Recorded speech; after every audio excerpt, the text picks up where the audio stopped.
Chapter 239 So Mad. Chapter 239 So Mad. Would Jun Linyuan die from banging his head on the wall? Feng stared at Jun Linyuan with wide eyes. He was leaning against the wall with a straight back.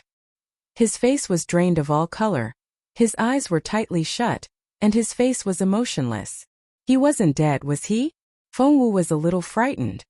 As a medicine refiner, Feng knew Jun Linyuan's internal injury better than anyone else. If his vitality could be represented by the HP bar like in games, right now Jun Linyuan's HP was down to the very last bit. He could be killed by a pat on the shoulder. Chastened, Feng almost slapped herself. Her entire clan would be annihilated if Jun Linyuan died here.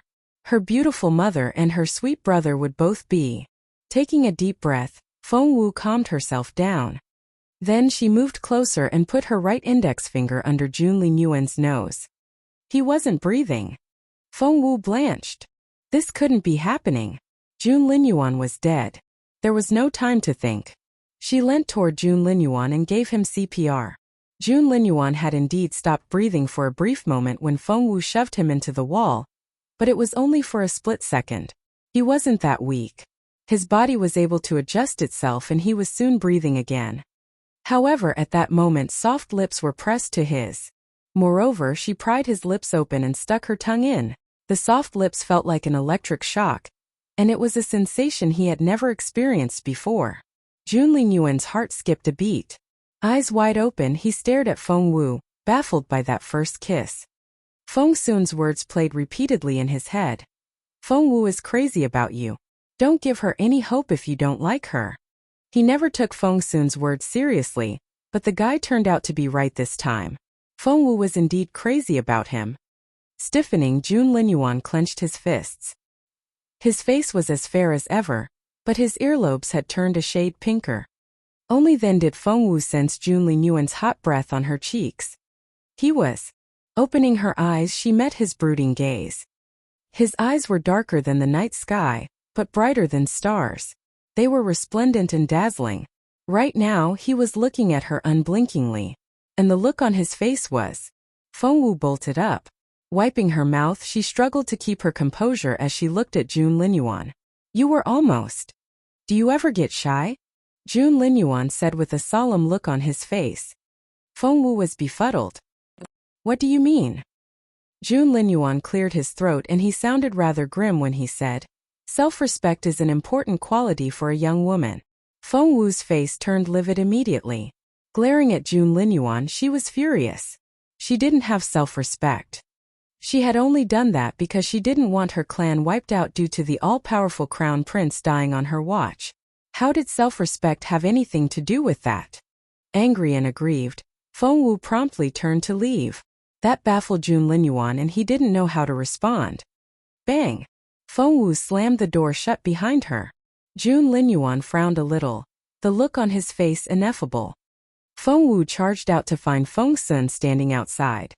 Seeing Feng he ran up to her happily and asked, Xiao Wu, how did it go? Is Boss Jun all right? Feng hands reached out. Chapter 240 Are you thinking about Feng Chapter 240 Are you thinking about Feng Snatching the cup back, Feng snorted. Does it look like there's something wrong with your boss Jun? He's doing a great job pissing me off. She then turned to leave. Feng Sun's eyes widened as he watched Feng leave. Why was she so angry? Entering the room, Feng Sun saw his boss Jun sitting on the bed, and his mind seemed to be somewhere else. Him. Mind wandering off.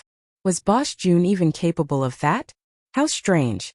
Feng Sun went up to the bed, sat down on the stool which Feng had used just then, and stared at Jun Linyuan unblinkingly with his chin in his hand.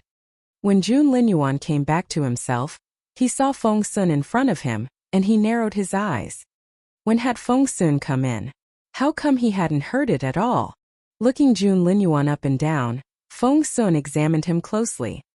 Jun Linyuan darted a casual glance at him. What are you looking at? Had Feng Sun somehow figured out what had happened? Jun Linyuan touched his lips involuntarily. He thought he could still feel the heat of her lips. Feng Sun's eyes twinkled. I see that Feng Wu is indeed as good a doctor as they say she is. You already look much better after that brief treatment. Cough. Hearing Feng Sun's words, Jun Linyuan choked on his spit, and the look on that beautiful face was ineffable. Feng Sun grew anxious right away. Boss Jun, are you alright? Did she do anything wrong? How exactly did she treat you anyway? I'll go ask her. Stop. Jun Linyuan cleared his throat. Feng Sun turned around. Boss Jun, do you really not need me to get Feng Wu? Jun Linyuan said indifferently, no. Alright. Feng Sun came back, sat down, and began to look him up and down again. Jun Linyuan threw a dirty look at him. What's your problem? Feng Sun rubbed his chin.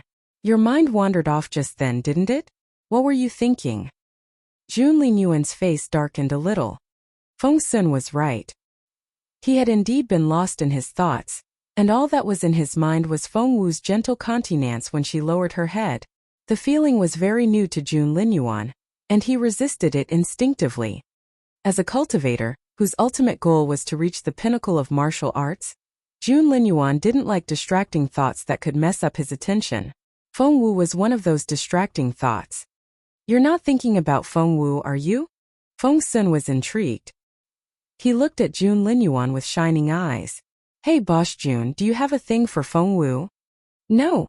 Jun Linyuan, who seldom let any emotion show, replied with a dark face. His face was livid as he glared at Feng Sun. Rubbing his nose, Feng Sun was disappointed. He had expected Boss Jun to be interested in Feng Wu, but the guy wasn't. Why was it so hard for him to like such a smart and pretty girl? However, when he recalled Feng Wu's lack of cultivation, Feng Sun shook his head. You have a point. Feng Wu has no cultivation at all. How can you like her? I'm imagining things. Poor Feng Wu. Jun Linyuan gave him another brooding look. After taking back the cub, Feng Wu stormed off and headed back to her tent. The cub observed Feng Wu with its innocent eyes the entire time. Sensing the anger coming off her, it curled up into a ball and refrained from making any noise. It looked so adorable that it could melt the toughest heart. Chapter 241 Breakthrough Again. Chapter 241 Breakthrough Again. Looking down, Feng Wu saw the cub's big glistening eyes and a milk bottle around its neck. Holding the bottle with both front paws, it sucked on it while stealing glances at Feng Wu every now and then. Feng Wu was speechless. What on earth is in there? Feng Wu tried to take the bottle. Fearing that its master was going to confiscate its food, the cub sucked hard and finished the last bit in one go, then burped in satisfaction. Feng Wu was speechless. Giving the cub a gentle flick on the forehead with her finger, she said, You silly thing. How am I going to make the food for you if I don't know what it is? Go get it from Feng Sun yourself then. The cub immediately handed the bottle to Feng Wu. However, there was nothing left. Feng Wu wanted to cry, but no tears would come. Just then, something clicked in Feng Wu's head and an unusual sensation filled her dantian. Seriously. Feng Wu was very familiar with that sensation, for she had gone through 6 breakthroughs already. There was no time to think. She picked up her pace and hurried back home. After stuffing the cub into her mother's hands, she went to her own room. Before she went in, Feng Wu told Qiuling, No one is to enter my room before I come out. Keep that in mind. Feng Wu looked very serious. Realizing the seriousness of the situation, Qiuling nodded. No problem. I'll stay right outside. Call me if you need anything. Feng Wu nodded, then closed the door behind her. Inside.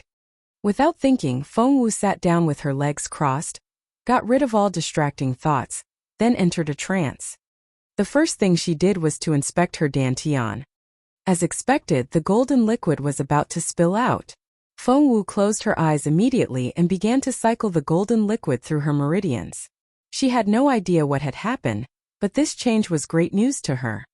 For she was going to break through again. She was a level 6 spiritual master now, and Feng Wu was certain that she was on her way to becoming a level 7 spiritual master. Time crawled by. The sun set, then rose again. Attentive to her duty, Qiuling stayed outside the door the whole time. keeping a close watch on what was going on inside and not daring to slack off in the slightest. Inside, Feng Wu was soaking wet from all the sweat and she looked like she had just been fished out of the sea. Her hair and clothes were all dripping and the floor was wet as well. Her stunning face glistened from all the sweat. Then her eyes opened slowly. A dazzling light flickered in those limpid, intelligent eyes. Feng Wu let out her breath in a long exhale and she smiled. She was a level 7 spiritual master now. She had reached this level much faster than she had expected. If she kept making progress at this speed, she would become a spiritual grandmaster by the time they arrived at the Imperial capital, and those people still had no idea that she was cultivating again, and would still see her as a cripple. If she revealed herself at some critical moment, how surprised would those people in the Imperial capital be? She was quite looking forward to it. But why had this breakthrough happened so suddenly? Rubbing her chin, Feng Wu was confused. Chapter 242 What did you eat? Chapter 242 What did you eat? She had only just reached level 6 and hadn't accumulated any spiritual essence yet. This was so unexpected. What happened? She then remembered that kiss. All she could recall was that because of her fear of Jun Linyuan's intimidating aura, her mind had gone completely blank when their lips touched. Her adrenaline surged and she trembled with emotion. After that, she realized she was going to level up again. Was it possible that it had something to do with kissing Jun Linyuan? Feng Wu buried her face in her hands. If that was the case, she didn't know what to think. No, it couldn't have been. There was no way it was like that. Rubbing her head, Feng Wu tried to convince herself. Knock, knock, knock. Hearing the knocking inside the ring, Feng Wu entered it in her spiritual form right away. She was met by Little Phoenix's glare as soon as she was inside. Feng Wu smacked her forehead. She had forgotten all about it. The abnormal flame. The bird had needed that first abnormal flame after the eruption to enable it to get out of this ring, which was why it had prompted Feng Wu to get that flame. Unfortunately, Feng Sun showed up and the flame ended up going into the dead body of Glory King Tiger before being absorbed by the cubs. Feng Wu had checked when they found the cubs. The flame had split into 2 halves and the 2 cubs had taken 1 each. Therefore, Feng Wu shrugged at the bird's scowl. The abnormal flame is not an option anymore. Any other suggestions? Kneeling down by her beautiful master, Feng Wu put her crossed arms on the edge of the bed and rested her chin on the back of her hands. She was enthralled by her master's fair, ethereal and immortal-like countenance. Her master lay there with his eyes closed. He was perfectly proportioned and had a slender build. He never needed to clean himself, and always looked otherworldly. There was also this spiritual aura which surrounded him the whole time, reminding her of a thin veil. Little Phoenix also realized that the abnormal flame was now out of the question. Lowering its head, it turned its back on Feng Wu and sulked like a small child. Pulling Little Phoenix into her arms, Feng Wu stroked its feathers. There. Don't be upset. This could be a blessing in disguise. Maybe we'll find some better abnormal flame next time, right? Head drooping, the bird pouted and looked very unhappy. I'll get you the next abnormal flame I come across, I promise. All right? Feng Wu tried her best to cheer the bird up. You promise? Little Phoenix glowered at Feng Wu. Feng Wu nodded. I can smell something strange on you. Little Phoenix flew around Feng Wu and looked confused. But the smell doesn't belong to you. What do you mean? Feng Wu's stomach churned. Sniffing around Feng Wu's slender neck, the bird racked its brain. Couldn't figure it out. Hey, what are you doing? Feng Wu poked Little Phoenix in its head. Tilting its head, the bird thought for a moment, then asked Feng Wu in bewilderment, Who were you with? Feng Wu darted a look at her master involuntarily, then glared at Little Phoenix. Why do you ask? What did you eat? Little Phoenix hit the bullseye. Feng Wu blushed right away. What had she eaten? Instinctively, Jun Linyuan's stunning face came to mind. Chapter 243 again? Chapter 243 again. I didn't eat anything. For the first time in her life, Feng Wu stammered. Little Phoenix threw a dirty look at Feng Wu. What on earth did you eat? Why are you being so sneaky about it? Feng Wu glared at Little Phoenix. Who's being sneaky? What are you getting at? How does it have anything to do with your abnormal flame? It has everything to do with it. Little Phoenix suddenly became very excited. Taking Feng Wu's hand, it said, haven't you realized? Whatever you ate just then has created a tiny flame in you. What? Has it? Feng Wu hadn't noticed it herself. You haven't noticed it? Little Phoenix glared at Feng Wu. Close your eyes and check your astral space. Can you see a small island there now? And is there a tiny flame on that island like a lighthouse at night? Is there? Feng Wu had no idea where her master had found this bird. Despite its short temper, it was highly perceptive. Following Little Phoenix's instructions, Feng Wu found the flame it was talking about. It was indeed as tiny as the bird said, and the flickering flame looked like it would be blown out by the lightest breeze. How did it get here? Was I born with it? Feng Wu asked involuntarily. Little Phoenix rolled its eyes. You wish. Then how? The flame wasn't there before today. So try your best to remember anything unusual you did today. Did you eat anything? Or touch anything? Feng Wu hadn't eaten anything today, and the only thing she had touched was Jun Linyuan. Feng Wu's head went blank. Had she somehow drawn that flame out of Jun Linyuan when she gave him CPR? Little Phoenix went on. The owner of that flame is unfathomably powerful. That person is not only inscrutable and aloof, but very proud as well. I tried to communicate with the flame just then, but it gave me the cold shoulder. Humph. Feng Wu was speechless. Little Phoenix cried out in surprise.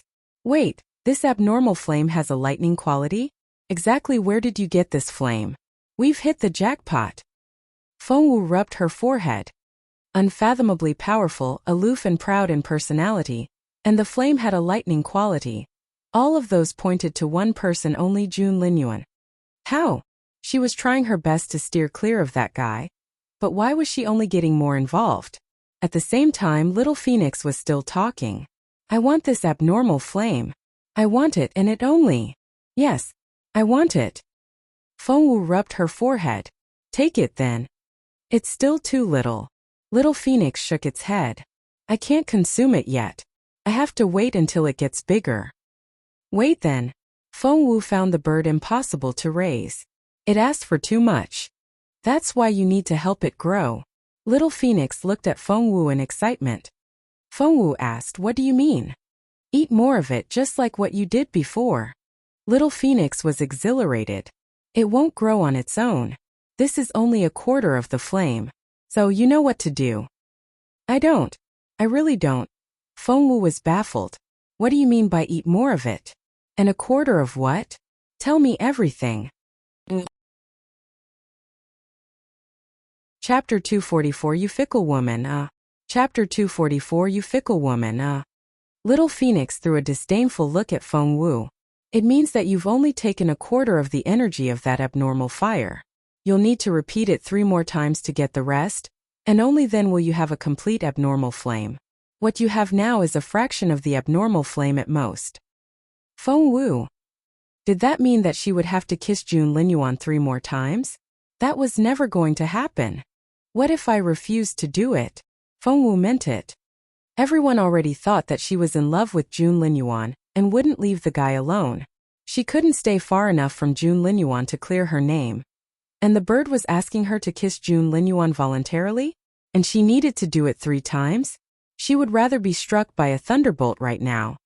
Little Phoenix stared at Feng Wu with unblinking eyes.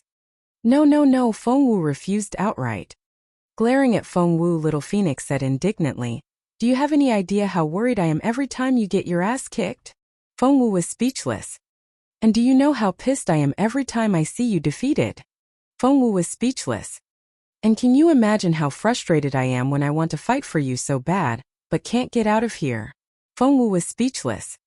Did I say anything when that little idiot took my abnormal flame? Feng Wu was speechless. So are you still not going to help me? Little Phoenix accused Feng Wu indignantly. Feng Wu stammered. It's not that I don't want to help you, but what you're asking is really. Little Phoenix flapped its wings angrily. All I'm asking for is a few nibbles and you're making all kinds of excuses. Do you even want me at all? I'm very angry. Feng Wu felt like crying. A few nibbles? On Jun Linyuan, the guy that could set the sky on fire with his wrath. Taking a deep breath, she tried to explain to the bird. It's not as simple as that. You see. I see. You're not going to help me because it's difficult. That's how little I mean to you. You don't care about me at all. Resting the tips of its wings on its waist, little phoenix spat fire from its pretty eyes. Feng Wu said, "There's really no need to get all agitated." Growing up with Feng Wu, little phoenix used to stand on her shoulder or head, and the two of them had enjoyed each other's company a lot. Hence the bird knew Feng Wu very well. Seeing that its hard tactics weren't working, little phoenix switched to soft means. Pouting with teary eyes, it made the most pitiful face as it looked into Feng Wu's eyes. You fickle woman. You've forgotten about me now that you have a new pet. Wah! Actually, it was expressing its true feelings. Back then, little phoenix, Feng Wu, and her beautiful master made a perfect family of three that had no room for a fourth person. However, not only was the bird unable to help Feng Wu in battle now, a little idiot with a milk bottle around its neck had also shown up to take Feng Wu away from the bird. What was worse, that little idiot had taken the bird's abnormal flame. The bird was utterly frustrated just at the thought of it. The more little phoenix thought about it, the more distraught it became. It burst into tears and looked the most pitiful creature. Feng Wu rubbed her forehead in frustration. She felt so. Having gotten used to cajoling her beautiful mother since she was little, she was helpless against the tears of those she cared for. There, don't cry. Look, the feathers on your face are all wet. That's not a pretty sight. You're a big boy now, you shouldn't cry over petty things like this, alright? Chapter 245 Go Away. Chapter 245 Go Away. Go away. Go away. I don't want to see you anymore. Wah! Sitting there, little phoenix looked like a human child. Its tears rolled down its cheeks like broken beads, which it kept wiping away with its wings. It was such a heartbreaking thing to see. Feng Wu felt a phantom headache. She wouldn't hesitate to help little phoenix if it was asking for anything else. No danger would stop her from going out of her way to help it. But the problem now was that you just won't help me. You like that little idiot better than me. Go away. Go away. I don't ever want to talk to you again. Hic. Little phoenix gave a hiccup as it cried. Just then there was a knock at the door outside. Feng Wu said, I have to go now. Little phoenix went on crying. Feng Wu said, someone's looking for me outside and I have to leave you for now. Please don't cry. Little phoenix was still crying. And it cried even louder. When Feng Wu returned to her physical form, her ears were still buzzing, as if her eardrums had been pierced. Sigh, what should she do with the moody little phoenix? Was there no other way apart from kissing Jun Linyuan repeatedly? Feng Wu opened the door as she rubbed her forehead. Miss, Qiuling let out a sigh of relief when she saw Feng Wu come out. Xiao Wu sobbed. The beautiful lady fought back her tears when she saw Feng Wu's face. My lady has been worried about you and she didn't sleep at all last night. Nor did the cub, Qiuling explained. Seeing the cub's round head nodding as it dozed off, its eyes half closed, Feng Wu was most amused. The on its forehead was hilarious. Feng Wu flicked its forehead with her slender fingers. That really makes it look like a knockoff. Ha. Everyone laughed and it felt much more relaxed right away. Seeing the smiling faces, Granny Zhao laughed with the rest of them. She had always loved Miss Wu for her charisma that could cheer everyone up and settle their minds. Granny Zhao, I'm all sticky and sweaty. Seeing Granny Zhao, Feng Wu took her arm and gently swayed it back and forth. Granny Zhao poked Feng Wu in the forehead in the same way Feng Wu had done to the cub. Miss Wu, aren't you a little too old to do this? I'll always be a kid when you're around. Feng Wu raised her chin. Granny Zhao smiled wholeheartedly. No other mistress would hold their old maid's arm and talk to them that way. They were too proud to do that, unlike her Miss Wu, who gave them the feeling that she genuinely needed them. However, Granny Zhao still straightened her face and made an effort to tell Feng Wu off. Miss Wu, young ladies should always maintain a proper posture. You must walk gracefully, show no teeth when you smile, and when you speak. Gosh, Granny Zhao. Holding Granny Zhao's arm, Feng Wu said, I'm really sweaty. Feel it yourself how sticky my arms are. And if it gets windy? If it gets windy, you'll catch a cold easily. Oh no. Xiuling, get the bath ready. That successfully distracted Granny Zhao and she went to run Feng Wu a bath right away. Chapter 246 Awkward. Chapter 246. Awkward. Given her exquisite lifestyle, the beautiful lady set the standard equally high for Feng Wu. Everything had to be perfect, which meant that taking a bath was a very time-consuming process. Feng Sun had been standing outside the whole time. He hadn't wanted to intrude on the warm atmosphere in Feng Wu's family. Once Feng Wu started her bath, it was even more inappropriate for him to go in. Hence he had no choice but to go on waiting. He waited until Feng Wu came out of her bath, all clean and refreshed. Feng Sun only knocked on the door when he heard Feng Wu's voice inside. Granny Zhao answered the door. Seeing that it was Feng Sun, she asked, Young Lord Feng, how may I help you? Feng Wu knew all along that Feng Sun was outside. However, she had been deliberately keeping her distance from Jun Linyuan and his people after what happened the day before. Hence, she kept Feng Sun waiting on purpose, hoping that he would leave on his own. Is Xiao Wu here? Feng Sun asked politely. Inside, Feng Wu rolled her eyes. Couldn't he just cut to the chase? She could only decide if she was at home or not after knowing why he was here. Feng Sun had made a great impression on Granny Zhao, and she warmly invited Feng Sun in right away. Yes, she's here. Please come in. The bath cleansed Feng Wu of all the sweat and fatigue and she looked like a new person. Fair-skinned and with features as pretty as a picture, Feng Wu looked even more stunning with a little bit of makeup on. Granny Zhao wished she could show off Feng Wu to the entire world, instead of keeping her mistress shut away from everyone. Looking up, Feng Sun was also stunned by Feng Wu's beauty. Enjoying the view? Feng Wu waved a slender index finger in front of his face. Ah! Only then did Feng Sun return to himself. Well, why are you here? Feng Wu frowned a little. She would never go see Jun Linyuan again after what happened yesterday. No, she wouldn't. What excuse should she give now? While Feng Wu was racking her brain, Feng Sun spoke. He got right to the point. Xiao Wu, my aunt woke up. Didn't you say yesterday that you were going to examine her today? Why didn't you go see her? Feng Wu looked baffled. Feng Sun was confused. Why are you giving me that look? You can't go check on my aunt now? Feng Wu was speechless. She had assumed all along that Feng Sun was going to take her to Jun Linyuan, but as it turned out, he was here for Mrs. Ning. She had racked her brain to come up with an excuse to turn him down. How awkward. Ahem, Feng Wu cleared her throat. It's about time. Let's go to Mrs. Ning now. She rose to her feet and left some instructions with Granny Zhao and Xiuling before she left. Go and pack. We'll set out for the Imperial capital after I get back.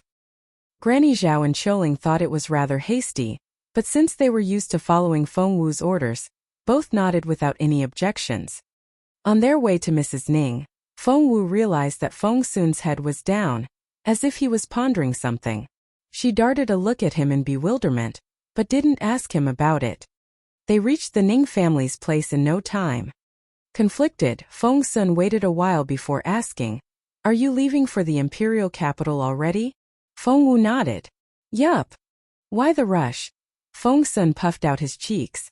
Didn't you say that Boss Jun needs to rest in bed for 3 days? Why don't you wait until he recovers? We can leave together and we'll be able to look out for one another, right? Chapter 247 Leave for the Imperial capital together? Chapter 247 Leave for the Imperial capital together. Feng Wu said in her head, it was precisely because Jun Linyuan needed to stay in bed for the next 3 days that she had decided to leave early. That way she could avoid traveling with him as well as a lot of awkward situations. At that thought, Feng Wu said a silent prayer for little Phoenix. Yin Yan happened to walk in at that moment, and an idea struck her when she heard what Feng Sun said. Cousin, are you going to the Imperial capital? And you're leaving in 3 days? That's great. I'll go ask my mum so that we can leave together. Yin Yan was over the moon. The greatest opportunity had just fallen into her lap. She could take advantage of that favorable position and get closer to the crown prince. That way. The more she thought about it, the pinker her cheeks became. Feng Wu found Yin Yin incorrigible. She had made up her mind that she would do her best to avoid Feng Sun and the others. Otherwise, she would have so much more to worry about. She went in to examine Mrs. Ning without another word. Feng Sun turned to Yin Yin and stared unblinkingly at the teenage girl, who was immersed in her daydreams. Yin Yin, you. No. Before Feng Sun could figure out how to reject Yin Yin, Mrs. Yin said it for him. Both Feng Sun and Yin Yin turned to look at Mrs. Yin involuntarily. Mrs. Yin had hollow temples and protruding cheekbones, which gave her a grim and mean look to begin with. With the straight expression on her face, she looked all the more fierce. We're going back to Anyuan province and we're staying there for a while. We won't be going the same way as Feng Sun. Mothers knew their daughters the best. Mrs. Yin could see through Yin Yin with one glance, and she was greatly upset at Yin Yan's manner of throwing herself at Jun Linyuan. It wasn't simply a matter of self-respect or not. More importantly, Mrs. Yin knew perfectly well that Jun Linyuan didn't have the least bit affection for Yin Yin. The girl wouldn't even be able to become a maid concubine if she tried. Yin Yin would achieve nothing other than disappointing herself. Hence, before Yin Yin fell too deep into this unrequited love, Mrs. Yin decided that she had to separate Yin Yin from Jun Linyuan. Moreover, Mrs. Yin had always liked Ning Chenxi. Not only was the teenager Yin Yan's cousin, the gentle Mrs. Ning would also make a great mother-in-law. Hence, Mrs. Yin had made up her mind to marry Yin Yin into the Ning family. Yin Yin comprehended none of her mother's care and thought for her. Glaring at Mrs. Yin, she said, "Mom, we've only just left Aunt's home. Why are we going back? You can go back on your own." "I'm not going. I'm going back to the Imperial capital with cousin soon." Mrs. Yin smirked. "Don't you want to know who poisoned your aunt and avenge her? We'll go back to the Imperial capital together once we figure that out." After rejecting Yin Yin, Mrs. Yin told Feng Sun, "Don't let her go back to the Imperial capital with you." Feng Sun was very easygoing in nature. He could talk to any superior figure as an equal, and he didn't mind mingling with people from all walks of life either, as long as he liked who he was talking to. He had none of the aloof manner characteristic of men from aristocratic families, nor did he exhibit any sense of superiority or feigned amiability. He was a man with zero consciousness of class. However, he found it simply impossible to like Yin Yin, his naggy cousin. Luckily, Mrs. Yin gave him a way out before he could think of one himself. Feng Sun said earnestly right away, "Aunt, rest assured that Yin Yin will be going with you. Plus, I'm going back to the Imperial capital with His Royal Highness. It's common knowledge that Boss Jun hates traveling with strangers, especially strange young women." Yin Yin was utterly baffled. She looked like she had just been struck by a thunderbolt. Chapter 248, How did it go? Chapter 248. How did it go? Boss Jun hated traveling with strangers. Was Feng Wu not a stranger to Boss Jun? Was she not a strange young woman above all else? Was Feng Wu not a young woman? Indignant and resentful, Yin Yin was driven mad by her fury and jealousy. Just then, Feng Wu finished examining Mrs. Ning and came out, looking very composed. Feng Sun went up to her in a hurry. "How did it go? How's my aunt doing? Is she all right?" Feng Wu replied in a calm voice as she cleaned her hands with some honey locust seeds. "Most of the poison inside Mrs. Ning has been neutralized. What's left can just be treated with some herbal medicine."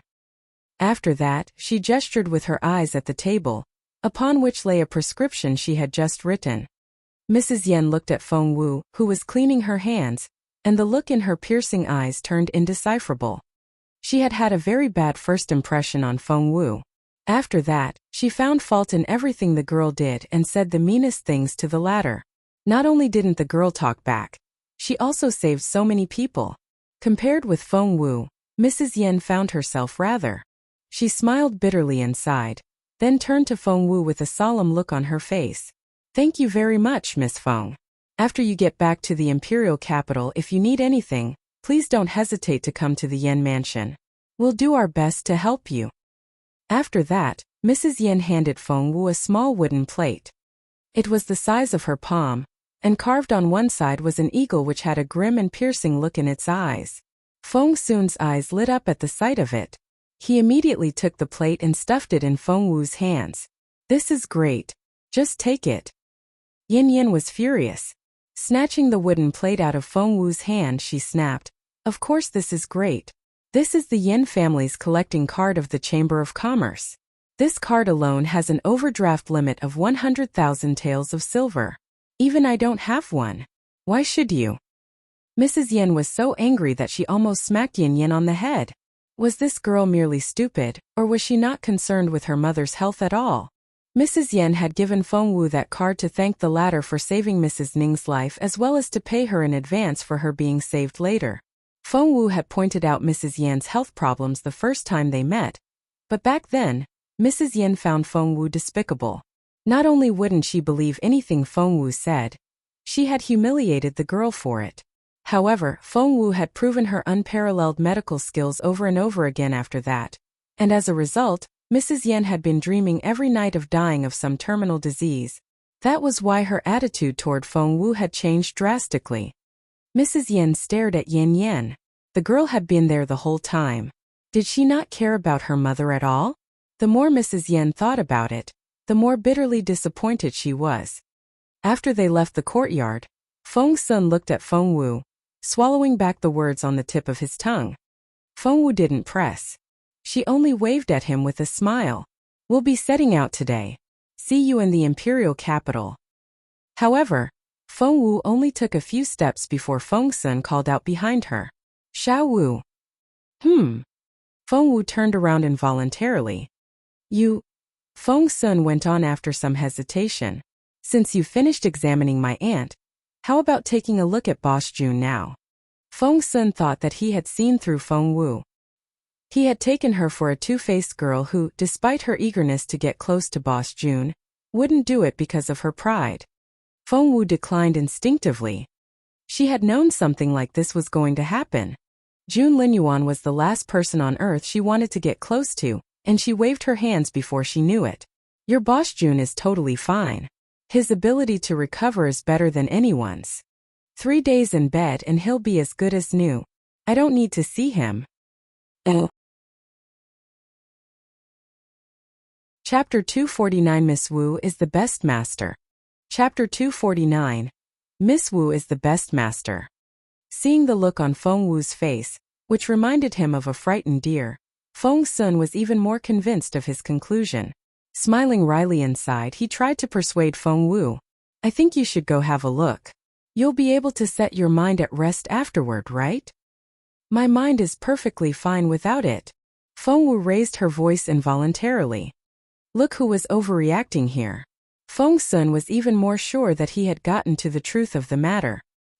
He smiled and kept his teasing gaze on Feng Wu, which gave her the creeps. "What?" Feng Wu asked. "Are you really not going?" Feng Sun asked. "No." Feng Wu promptly left after that. However, when she got back to her place, she found Choling suffering from diarrhea. "Miss, I'm fine. It's just a tummy upset. Let's set out as planned." Choling had some faint idea that Feng Wu was trying to stay away from the crown prince. Feng Wu felt her pulse and frowned. "You're coming down with a bad cold and traveling won't do you any good. I'll make some medicine for you. Take it and go to bed. The medicine will induce perspiration, and you'll be better tomorrow morning. We'll leave then." "But miss..." Choling was genuinely touched. No other master but Miss Wu would change their itinerary because of a sick maid. Her mistress treated all the servants as equals and interacted with them with enough patience and respect. "So that's settled. Take the medicine and get a good night's sleep. Stop worrying about everything. You always have too much on your mind." Feng Wu patted Choling's little head. Choling had grown up as Feng Wu's maid and took on everything in Feng Wu's daily life, putting everything in order and allowing Feng Wu to focus on her studies in medicine refinement and formation without any distractions. To Feng Wu, Choling had always been like a little sister. Once Choling was in bed, Feng Wu and her mother went to sleep as well. Uncle Chiu and Granny Zhao, the elderly couple, were the last ones to go to bed. Granny Zhao sighed emotionally. "When we left the imperial capital back then, Our old friends either worried about us or laughed at our choice, thinking that we had given up or were simply stupid for following the second branch of the Feng clan to Northern Border City. But if you ask me, these 5 years in Northern Border City have been the happiest time in my life. Uncle Cho nodded. That's right. Plus, this branch is the family that truly treats us like human beings. The lady, Miss Wu, and the young master all respect us and value our service. Have you ever been scolded by any of them? No. Especially Miss Wu. With her mother's condition, she had to start taking care of the entire family at such a young age, but she never complained.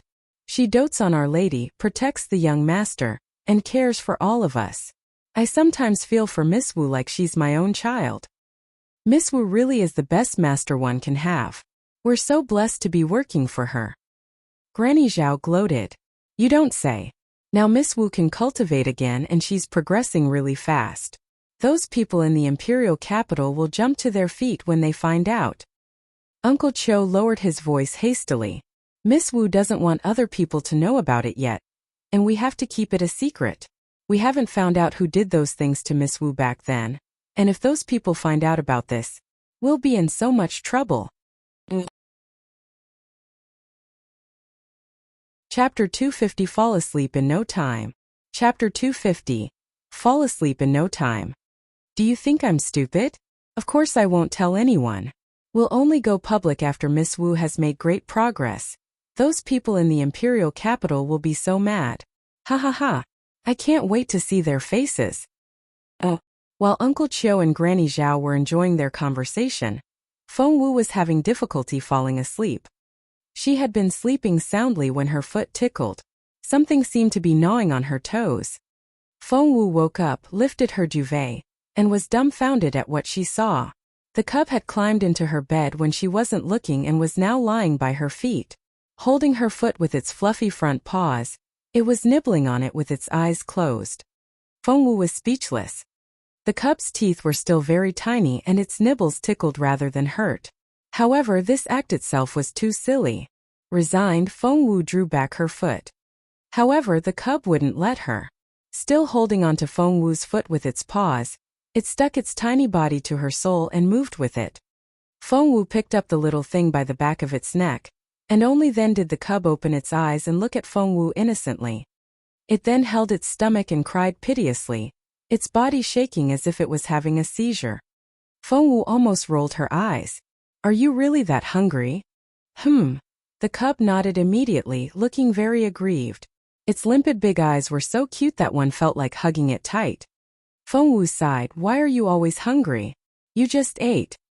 The beautiful lady shared a bed with Feng Wu and was woken up as well. She asked, what time is it? It's a little before dawn. Feng Wu checked the color of the sky. Mum, go back to sleep. It's not time for you to get up yet. You'll be muddle-headed the entire day if you don't sleep well. All right. The beautiful lady lay back down and fell asleep in no time. Feng Wu shook her head in amusement at her mother's behavior. Judging by her mother's appearance and mannerisms, the lady had to be from a very prestigious background. Feng Wu had no idea what had caused that head injury, which caused her mother's intelligence to drop back to the level of a 5-year-old. However, that wasn't necessarily a bad thing. Her mother was able to live a carefree life this way and worry about nothing. Plus, she could always sleep like a baby. Other people said that her beautiful mother was useless as the head of the household, and that she couldn't do anything to help Feng Wu and her brother, which was why Feng Wu had had such a difficult life.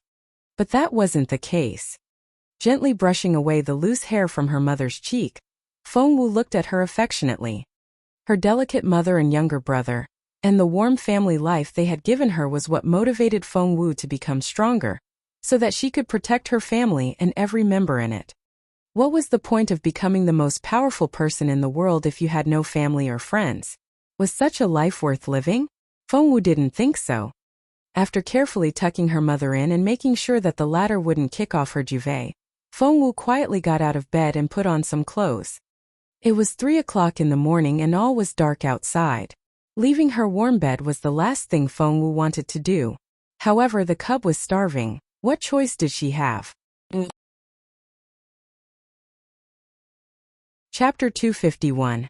I can't believe you've become like this. Chapter 251. I can't believe you've become like this.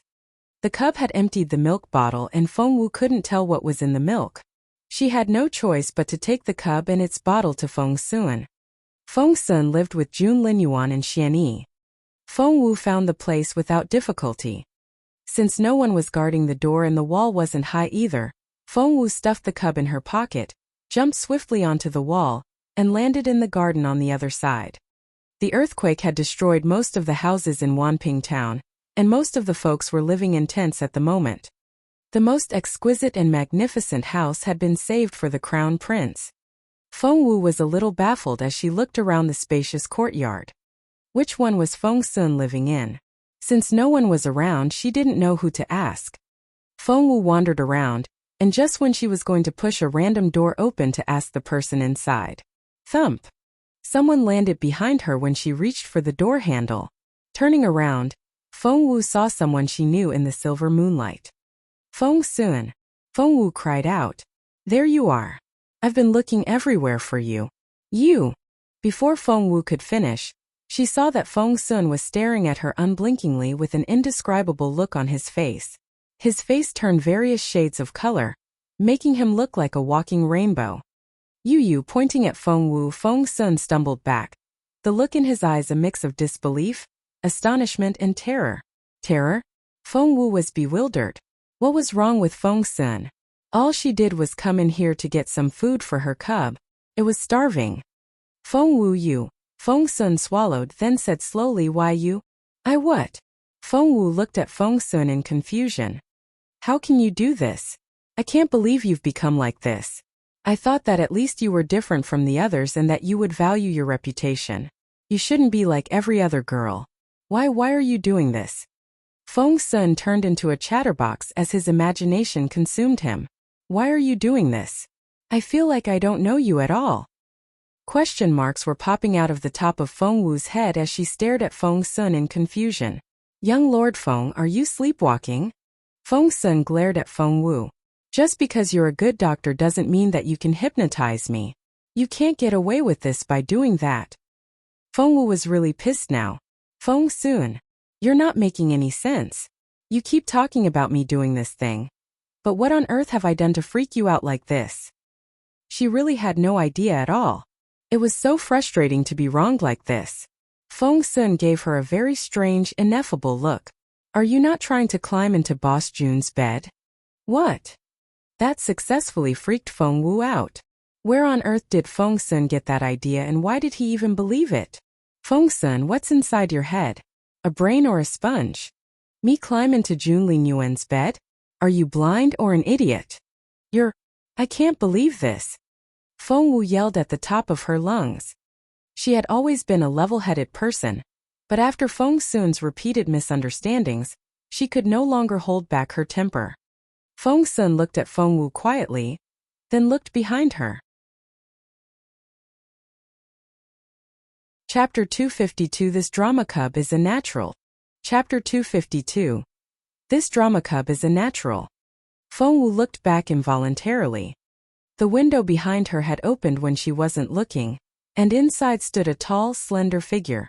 Under the bright and clear moonlight, his face looked more stunning than ever.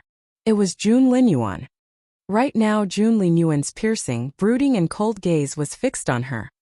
As soon as she saw Jun Linyuan, Feng Wu couldn't help but remember that kiss.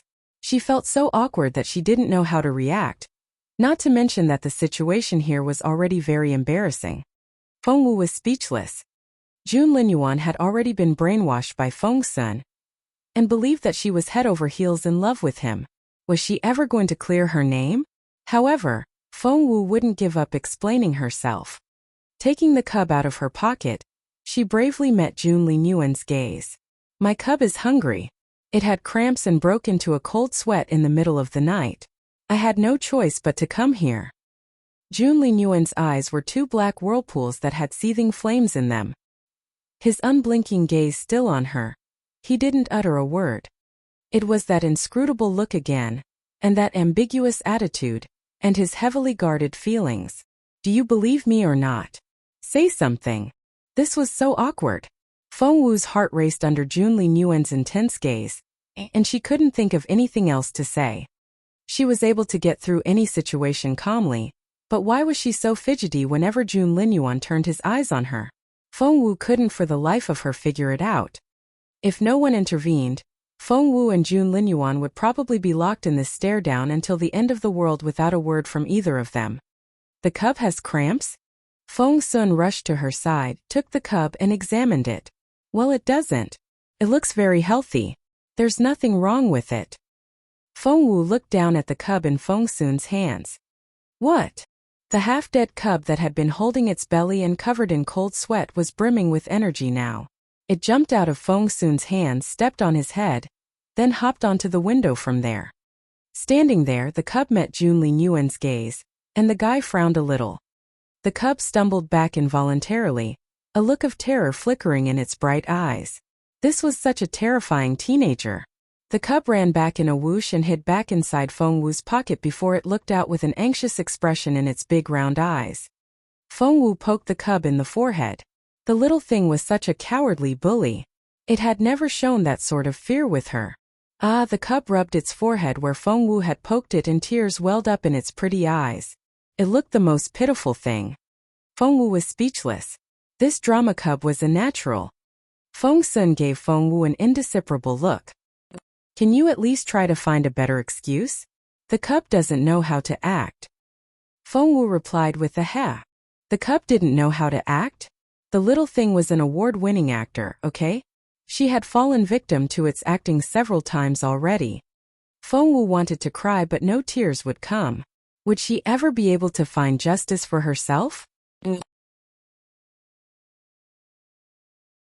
Chapter 253 Jun Rex? Chapter 253, Jun Rex. Seeing that Feng Wu was on the verge of crying, Feng Sun said in a hurry, all right, I believe you. You're really here for the cub. It's hungry. That sounded so perfunctory that she would rather he say nothing at all. Feng Wu looked away and felt even more like crying. Jun Linyuan gave a wave of his long arm and the fist-sized luminous pearls in his room lit up. His voice was reserved and cold. Come in. Go in. Feng Wu felt so embarrassed and jittery at the sight of Jun Linyuan alone.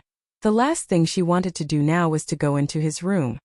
While Feng Wu was dilly-dallying outside, Feng Sun went up to her, taking the cub in one hand and pushing her from behind with the other. Let's go. Jun Rex is having its milk inside and the cub can share its meal. I won't have to make an extra bowl this way. Feng Wu instinctively tried to stay away from Jun Linyuan, but she then realized that the cub would need feeding every day from now on and she couldn't come to Jun Linyuan every day. That way, it would only confirm the rumor that she wouldn't leave Jun Linyuan alone. Hence Feng Wu nodded, then followed Feng Sun in. Jun Linyuan fixed his eagle-like eyes on her from a few steps away without saying anything, which made Feng Wu rather uneasy. She avoided Jun Linyuan's gaze involuntarily and her eyes began to dart around the room, which seemed to ease her embarrassment. The cub had a very sharp nose. It ran to a corner as soon as it set foot inside. In that corner was an exquisite and richly decorated basket, padded with soft cotton. The cub's big brother was lying inside. Compared with the lively, gambling cub, its brother was much more reserved. It had the look of a young king and the intact, on its forehead gave it a very stately appearance. In front of it was a white porcelain bowl with some translucent liquid inside.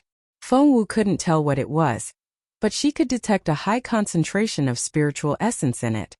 The cub rushed over, buried its face in the bowl, and gulped down the liquid. Its brother's eyes widened a little and it looked displeased. Sticking out a front paw, it poked the cub in the forehead. Thud! Poor little cub. It rolled back. However, the little thing cared for nothing but its food. Quickly scrambling to its feet, it rushed over to the bowl again and took another gulp. Its brother frowned and poked it in the forehead again. Thud! The cub rolled back again. Despite the possible violence involved in this interaction, there was something quite affectionate about it. Seeing that the big brother was winning the fight, Feng Sun was elated. Look, our Jun Rex is such a natural ruler. It was only born yesterday and it knows how to fight already. Haha, that's awesome. Jun Rex. Feng Wu moved closer to Feng Sun and feigned an interested tone. Feng Wu deliberately ignored Jun Linyuan's gaze, as if all her attention was on Feng Sun and the cubs. Feng Sun knew little about what was going on in Feng Wu's head. Resting his hands on his waist, he guffawed. That's right, our cub is called Jun Rex. Isn't that a great name? Feng Wu was speechless. Why do you look like that? Do you not like it? Feng Sun looked at Feng Wu. Feng Wu gave him a look of distaste. What kind of goofy name is that? Feng Sun, I bet it was your idea. Only a goofball like you could come up with such a name. Chapter 254 Ha. Chapter 254. Ha. Staring at Feng Wu, Feng Sun gave her a sympathetic look. Feng Wu stared back at him. What? You didn't name the cub? No. So it was Xuan Yi. Wrong again. Feng Wu's heart raced.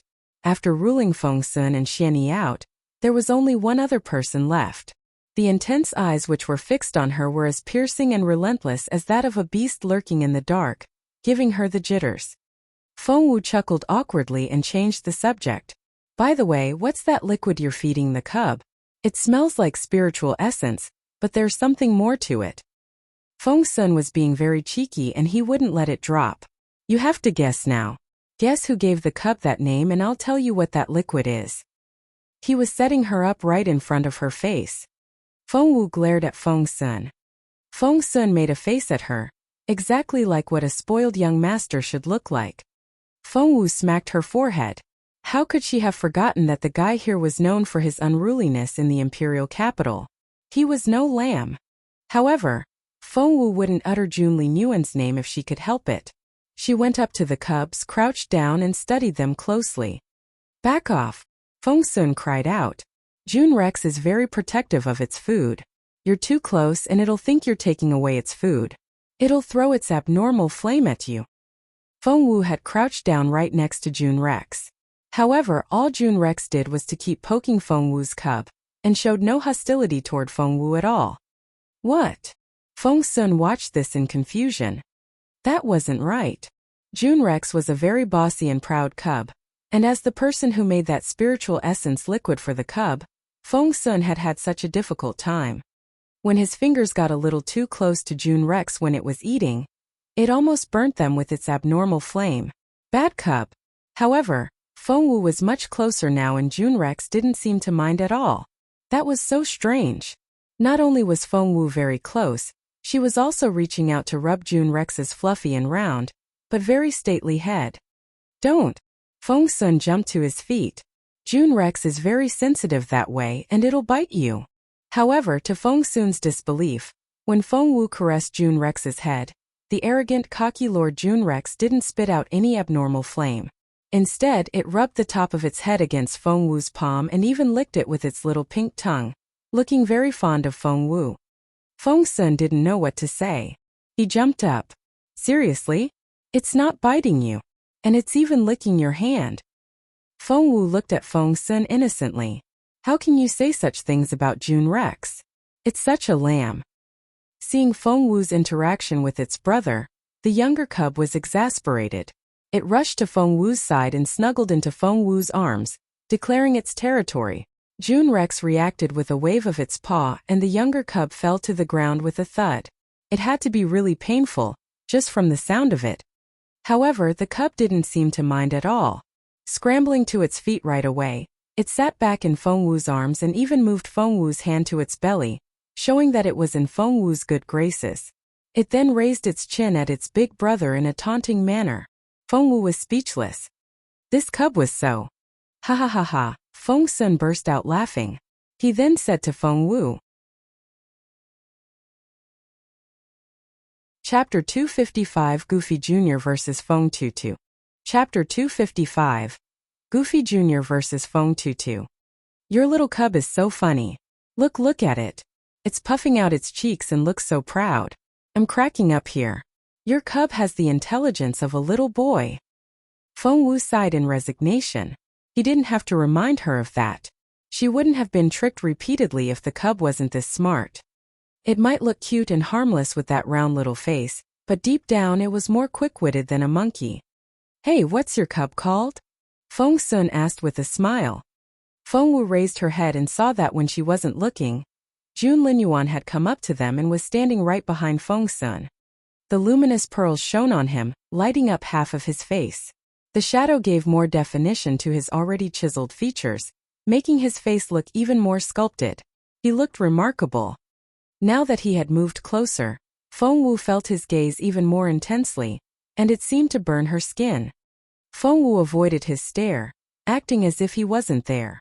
She turned to Feng Sun instead and said, "My cub's name? Well, since it's so goofy, and it's the younger one, I'm going to call it Goofy Jr." Feng Sun was sipping his tea and he spat everything out at those words. Luckily, Feng Wu had the cub in her arms. She raised it instinctively as a shield. Poor cub. The tea splashed all over its head. It looked utterly baffled. Ha ha ha. Ha ha ha ha ha. Feng Sun laughed uncontrollably until he was shaking all over. Pressing his hands to his stomach, he said, "Ouch, my belly, ouch. Little Feng Wu, you really hate your cub, don't you? Ha ha ha ha. What's wrong with that name?" Feng Wu tilted her head. "I think that's a pretty good name." Feng Wu's glance moved briefly from Feng Sun to Jun Linyuan and she saw the latter's lips curl a little. Jun Linyuan was smiling? Was that even possible? The merciless, mighty crown prince was actually capable of smiling. However, when Feng Wu looked again, she only saw his pursed-thin lips and intimidating gaze. The smile was nowhere to be found. Had it been an illusion just then? The cub wasn't pleased with the name at all. Turning around in Feng Wu's arms so that it could face her, it stared at Feng Wu with its big black eyes and frowned, then shook its head, then shook it again. "No," the cub protested. Feng Wu poked it in the forehead. "You really don't like that name?" The cub was really able to comprehend her words and it shook its head repeatedly. Was she joking? It was going to be stuck with that name for the rest of its life. Of course it needed something more serious. Its master nodded. "I guess Goofy Jr. is a little too silly. It sounds like you're getting told off. No, we can't use that name for you." "Yes." The cub nodded earnestly, thinking that its master was going to change it to something catchy and respectable like Jun Rex. However, its master was obviously not going to follow that style. Glancing at the cub's forehead, she said casually, "Since you have a big one."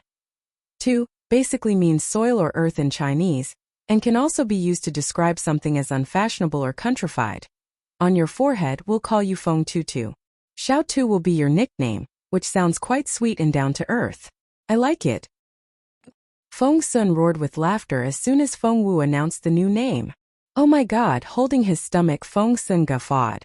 Feng Tutu, ha ha ha ha, Feng Tutu. Chapter 256 Feng Tutu? Feng. Tu. Chapter 256 Feng Tutu? Feng. Tu. Ha ha ha. Feng Tutu. Feng Tutu. Feng Sun laughed till he cried.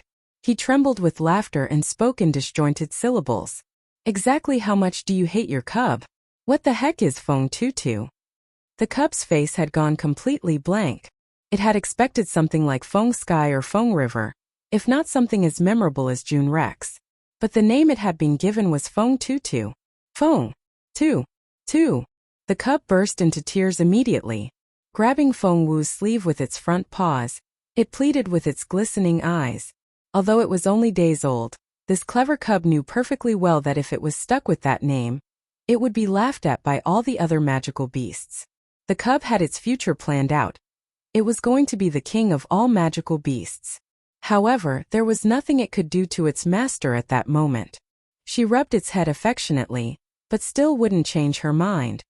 Just then shuffling footsteps came from outside, along with someone calling softly, Xiao Wu, Xiao Wu. It was Feng Wu's beautiful mother. The sun hadn't risen yet. Why was she up? Feng Wu ran out into the courtyard right away and saw her mother feeling her way in the dark. The lady looked so frail that even the weight of her clothes seemed to be too heavy for her. The slightest wind could bring her to the ground and her teary eyes were filled with fear and anxiety. She looked like a child who had wandered off and couldn't find her way home.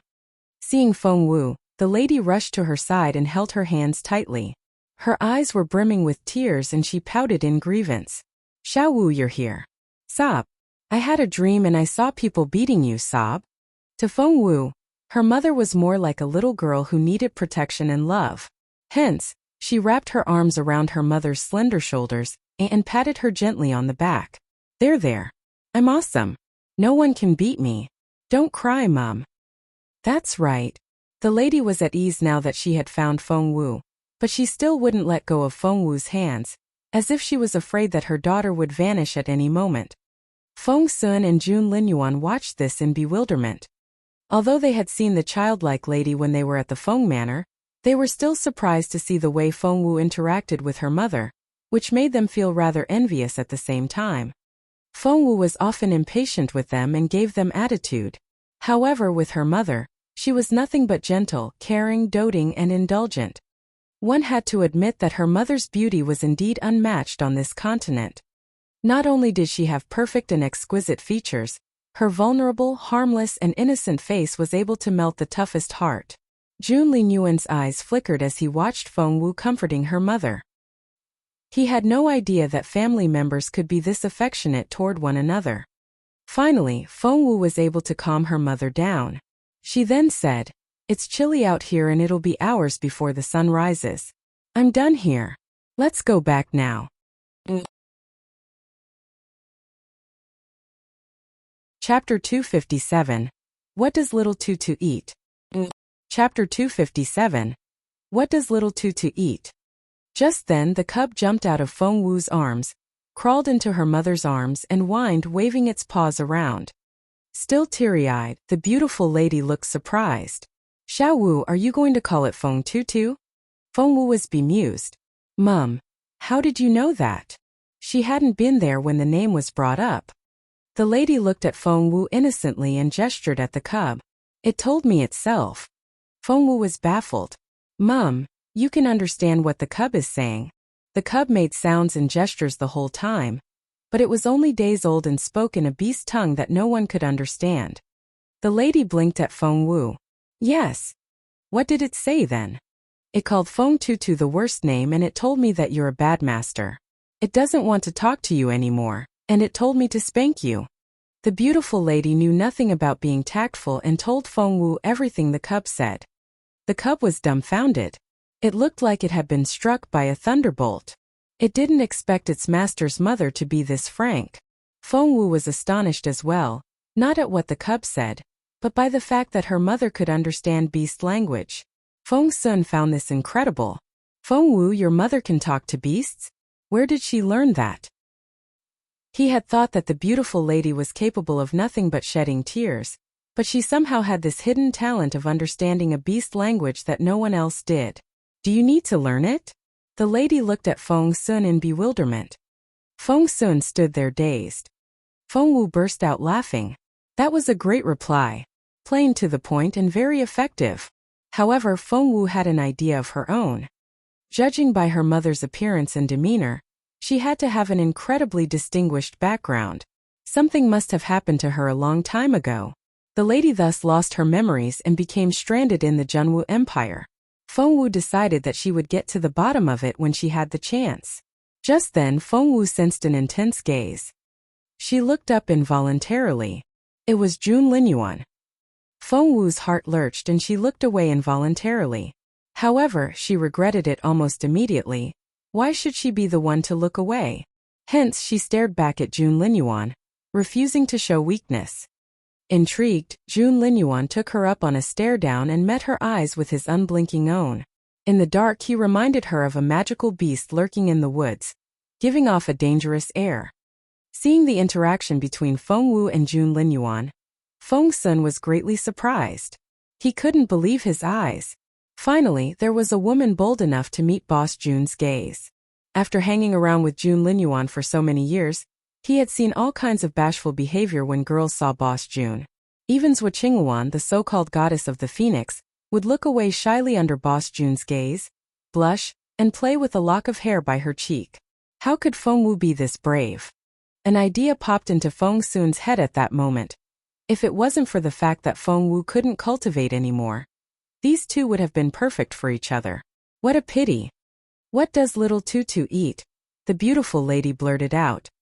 Those words immediately saved everyone from the awkward situation. Chapter 258 with Jade Essence? So expensive. Chapter 258. With Jade Essence? So expensive. Feng Wu had been trying to pump that information out of Feng Xuan, but the guy had been very evasive about it. However, under the beautiful lady's limpid eyes, Feng Xuan couldn't bring himself to say no to her. He replied right away, the cubs need to feed on Jade Essence. The type of jade doesn't matter, but you have to make sure that it's top-grade jade, nephrite or vert empire jadeite will do. Each of those jade stones contains a streak of Jade Essence. Extract it, mix it with water or milk and voila. Feng Wu was baffled by this piece of information. Jade Essence? And top-grade jade only? Feng Xuan waved his hand. You don't need much. 1 drop per meal is enough. Feng Wu said, if my calculations are correct, 1 piece of nephrite will give you a few dozen drops of Jade Essence at most, right? Feng Xuan nodded. Yup. Ever since the beautiful lady sold it out, the cub had been sighing to itself with a despairing look on its face. The contrast between its young face and that defeated look created quite an amusing effect, which had almost made Feng Wu laugh. However, she didn't feel like laughing anymore. The little guy here was a cash burner. Jade Essence? That was so expensive. The cub had its pitiful look back on as it eyed Feng Wu in grievance, fearing that she might decide to throw it away. Feng Wu sighed in resignation, for she really couldn't afford it. Yes, she was a grandmaster medicine refiner.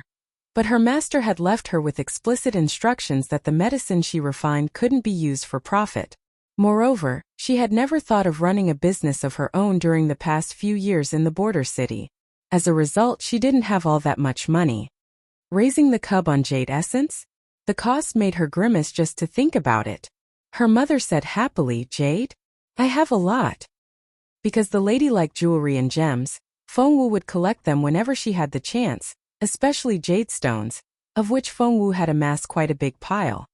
However, if she were to feed the cub with them, the jade stones would become consumables, for once the Jade Essence was extracted, the stones would shatter. You're so costly to keep. Feng Wu poked the cub in its forehead. I'll keep you for now and toss you out when I can no longer afford you. Frightened, Feng Tutu scurried into the lady's arms and hid itself in her sleeve, from where it looked out with its teary big eyes. That melted the lady's heart. Glaring at Feng Wu, she rubbed the cub's head and placated it in a gentle voice. Little Tutu, don't worry. We won't give you up. Feng Wu was speechless. Rubbing her forehead, she checked the color of the sky and her exhausted mother, then shook her head. The sun is rising soon and I don't think you'll have time to go back to bed. Mum, you can take a nap in the carriage later. Feng Wu waved goodbye to Feng Xuan as she said that, acting as if Jun Linyuan wasn't there at all. Jun Linyuan frowned and his intense gaze locked onto Feng Wu as she walked away. His brooding eyes looked like bottomless pools. Feng Xuan turned to Feng Wu and asked, in the carriage? Are you leaving now? Feng Wu didn't look back. She only gave Feng Xuan a wave as she walked away without hesitation. Feng Xuan said with regret, too bad that little Feng Wu is leaving so soon, otherwise we could have traveled back to the Imperial capital together. Can't she wait 2 more days? I hope they'll have a safe trip. There are bandits in these mountains. We ran into some when we were here last time. Chapter 259 The most important thing now. Chapter 259 The most important thing now. As you wish, Jun Linyuan said quietly, then went back to his room. Feng Xuan was indulging in his monologue when Jun Linyuan interjected, and he didn't quite catch the words at first. What? Boss Jun, what did you just say? Didn't you want to travel with them? Jun Linyuan's black eyes flickered. Of course. Feng Xuan said without hesitation. I'm worried about little Feng Wu. Everyone in her team is crippled, weak or sick. The only one able to fight is Uncle Chiu, but he was badly wounded. The bandits don't really need to do anything to rob them. 1 punch and that family is finished. How can I not worry? He then said hesitantly, but Boss Jun, shouldn't you stay in bed for 3 days? The look on Jun Linyuan's face remained impassive and stately as he said in an indifferent voice, Don't tell me you bought it. But we're leaving in 15 minutes. Jun Linyuan gave the order in a nonchalant voice. Feng Sun looked genuinely moved and his eyes sparkled. Boss Jun, you're the best. Ah. He felt like hugging Boss Jun right now. Jun Linyuan threw a dirty look at him. Shouldn't you go get ready? Yes, of course. Ha. I'll go tell little Feng Wu. She'll be thrilled. Feng Sun dashed off immediately. Feng Wu walked arm in arm with her mother, with Feng Tutu in the lady's arms, as they headed back to their place. Despite her impassive face, Feng Wu was all excited deep down. She pumped her fist inwardly. Finally, she was finally rid of Jun Linyuan and his buddies, and could cultivate freely on her way back to the Imperial capital. Finally. However, her excitement only lasted for a few minutes. Little Feng Wu. Ha, little Feng Wu. Feng Sun ran toward her like a happy butterfly. Feng Wu turned around involuntarily and her stomach lurched when she saw the big grin on Feng Sun's face. She had a very bad feeling about this. And she was right. Feng Sun was very excited as he said, Ha. Xiao Wu, great news. We're leaving together with you. Ha. I'm going to keep you company again, and you won't have to worry about bandits or raiders. Feng Wu was baffled. You're leaving with me? That's right. We'll set out together and keep each other company. I bet you're thrilled. Feng Wu was speechless. Thrilled my ass. She wanted to cry but no tears would come. She had wanted nothing more than to steer clear of the crown prince to avoid arousing suspicion. Otherwise, the others would suspect her of things like sneaking into Jun Linyuan's bedroom again. But why did Jun Linyuan have to leave with her? What was the point of her rushing to leave? Seeing the baffled look on Feng Wu's face, Feng Sun grinned. Silly girl, I see you're overwhelmed by happiness. Well, off I go. I'll meet you outside the town gate in 15 minutes. He ran away as quickly as he had come after that. Feng Wu was speechless. How was she supposed to cultivate in secret this way? Feng Wu smacked her forehead in vexation. She had planned to raise her level to spiritual grandmaster on her way to the Imperial capital. After all, the situation in the Imperial capital was so complicated and forever changing. More influential people than one could count held themselves above the law. One wrong step and you could be facing imminent disaster. She would have to deal with the internal strife of the Feng clan as well as the covetous eyes of the Zhou family. To Feng Wu, the most important thing now was to cultivate, then level up and level up. Chapter 260 Make Things Happen. Chapter 260 Make Things Happen. Sure enough, when Feng Wu's carriage drove out of town, she saw Feng Sun and the other two waiting casually on horseback. Feng Sun waved at Feng Wu cheerfully when he spotted her. Over here, little Feng Wu. Over here. Feng Wu felt like banging her head against a wall. She needed her cultivation. However, she couldn't let her reluctance show.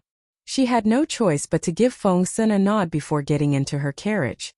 Mrs. Ning was still too weak to travel, so Mrs. Yan and Yin Yan would stay in Wanping Town and go back to Anyuan after Mrs. Ning got better. They would then deal with that Chu woman. Seeing Feng Wu's carriage following Jun Linyuan's horse, Yin Yan was sick with jealousy. She clenched her fists. That Feng Wu talked the whole time about not being in love with His Royal Highness, but as soon as His Royal Highness set out, she followed them like a fly. How could she be so shameless? The more Yin Yan thought about it, the more aggrieved and frustrated she became. She was Feng Sun's own cousin, and if any girl could take advantage of that position, it should be her. Why was Feng Wu taking the spotlight? She wouldn't allow it. Yin Yan's eyes lit up when she spotted a few wandering horses nearby. Feng Wu had no idea of the grudge which Yin Yan held against her.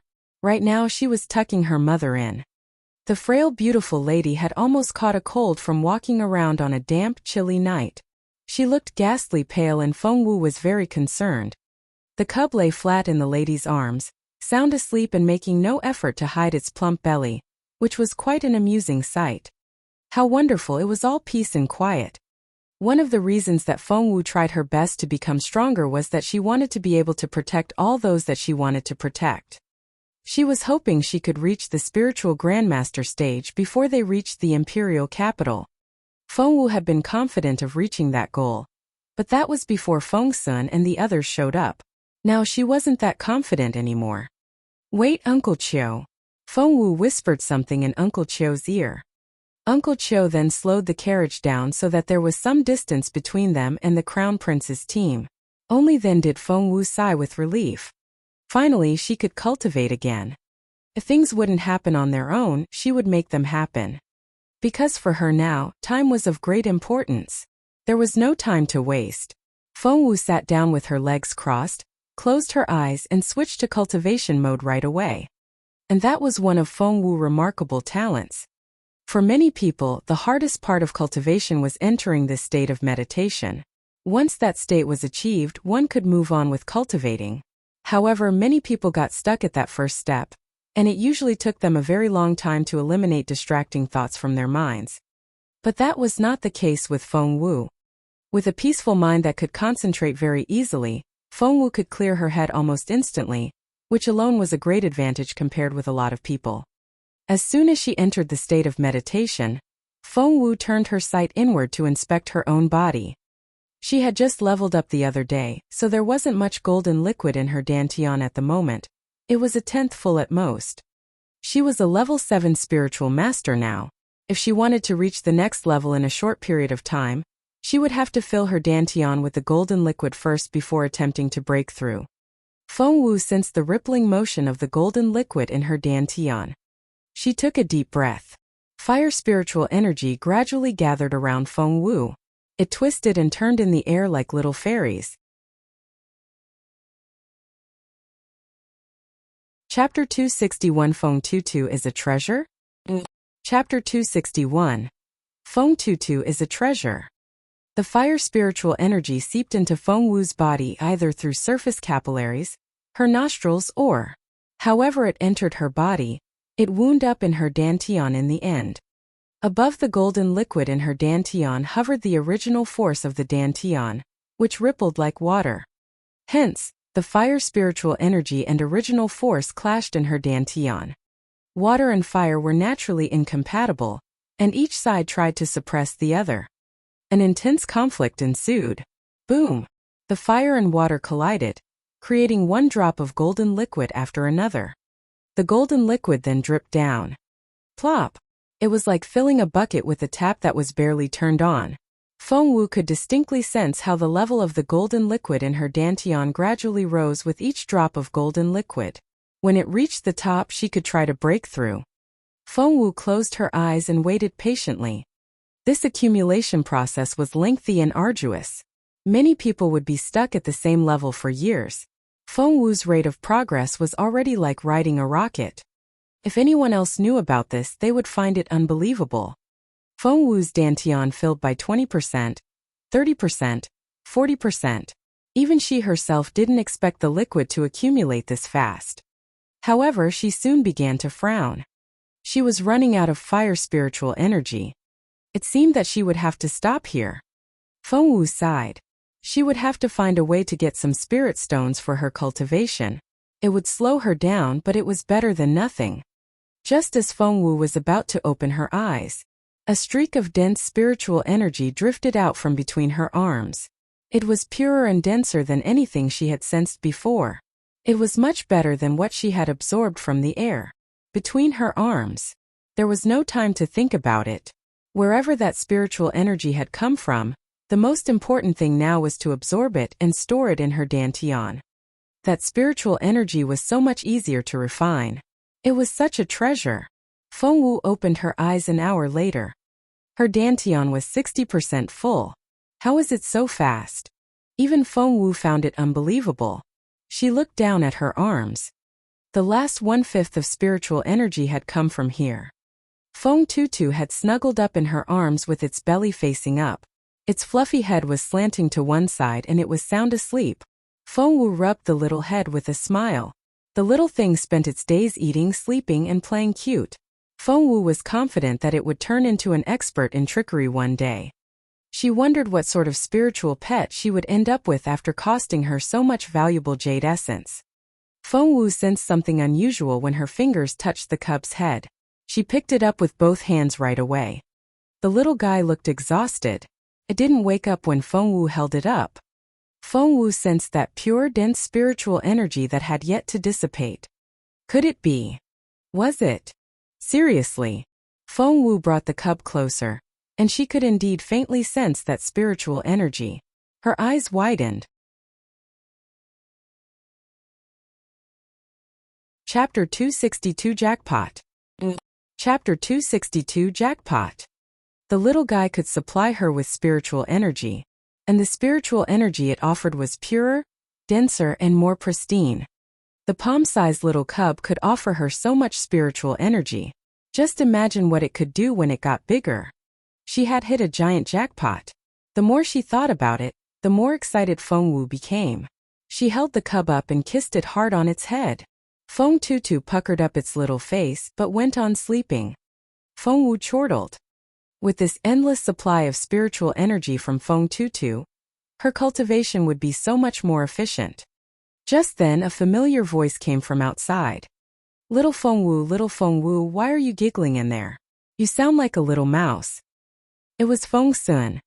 Fearing that the guy might wake up her mother, Feng Wu picked up Feng Tutu and quietly got out of the carriage. It was getting dark outside and they were ready to make camp. Since Uncle Chiu and the others had taken care of setting up the tents, Feng Wu had nothing to do other than carry the cub around. Feng Sun moved closer and looked baffled when he saw the sleeping cub. Why is it so sleepy? Here, let me hold it. He reached out to Feng Wu. But Feng Wu refused, shaking her head. No thanks. You don't know how to hold it properly. Feng Sun darted a suspicious look at Feng Wu. She had been attentive to the cub before, but right now she looked as if she was holding a fragile china doll. However, Feng Sun didn't think much of it. He told Feng Wu, we're on the edge of a jungle.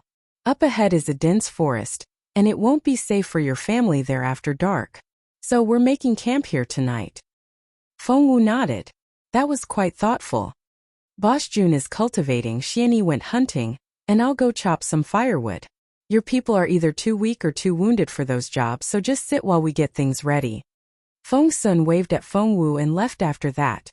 Turning around, Feng Wu saw that her mother was still sleeping in Uncle Chiu, and the others were busy getting their own tent ready. She then put the cub into the tent before carrying her mother out of the carriage to put her in the tent as well, where she could sleep more comfortably. After tucking her mother in, she quietly walked out of the tent. She had sweated a lot when she was cultivating just then, which was the most unbearable sensation for Feng Wu. Hence, she decided to find somewhere to clean herself properly. After listening carefully, Feng Wu heard the sound of water in the northeast. She couldn't sit still at that sound, so she went to tell Uncle Chiu about it. Uncle Chiu said, don't worry, Miss Wu. We'll keep your mother very safe. Plus, young Lord Feng and the others are not far off. We can turn to His Royal Highness for help, if no one else is available. Go do what you have to do. To Feng Wu, Feng Sun wasn't the most reliable guy to turn to for help, but Jun Linyuan was a different story. With the guy around, no magical beast would dare set foot within a 10 kilometers radius. Feng Wu nodded. All right, I'll be back soon. Since she had her change of clothes in her ring, Feng Wu took nothing else with her as she headed northeast. The water sounded close, but in Feng Wu's estimation, it could be as far as 5 kilometers away. A beautiful lake then came into view. The pale blue water was clear and still. Thick mist hung over the surface, giving it an ethereal feel. Chapter 263 Peeping Tom. Chapter 263 Peeping Tom. Grotesque stones protruded out of the clear water here and there, creating a deserted yet graceful image. High rocks rose around the lake, forming a natural barrier that could provide one with a sense of security. All was quiet. There were no cries of insects or birds, let alone any sign of human beings. Feng Wu smiled a little, then began to undress. She took off her drenched robe and put it on a rock nearby, then moved on to taking off her embroidered cape, skirt, hairbands, socks, and shoes, until the only clothing left on her slim body were her pale pink undergarments. However, Feng Wu had overlooked one thing. She wasn't the only one in the lake at the moment. Behind another rock was a teenager named Jun Linyuan.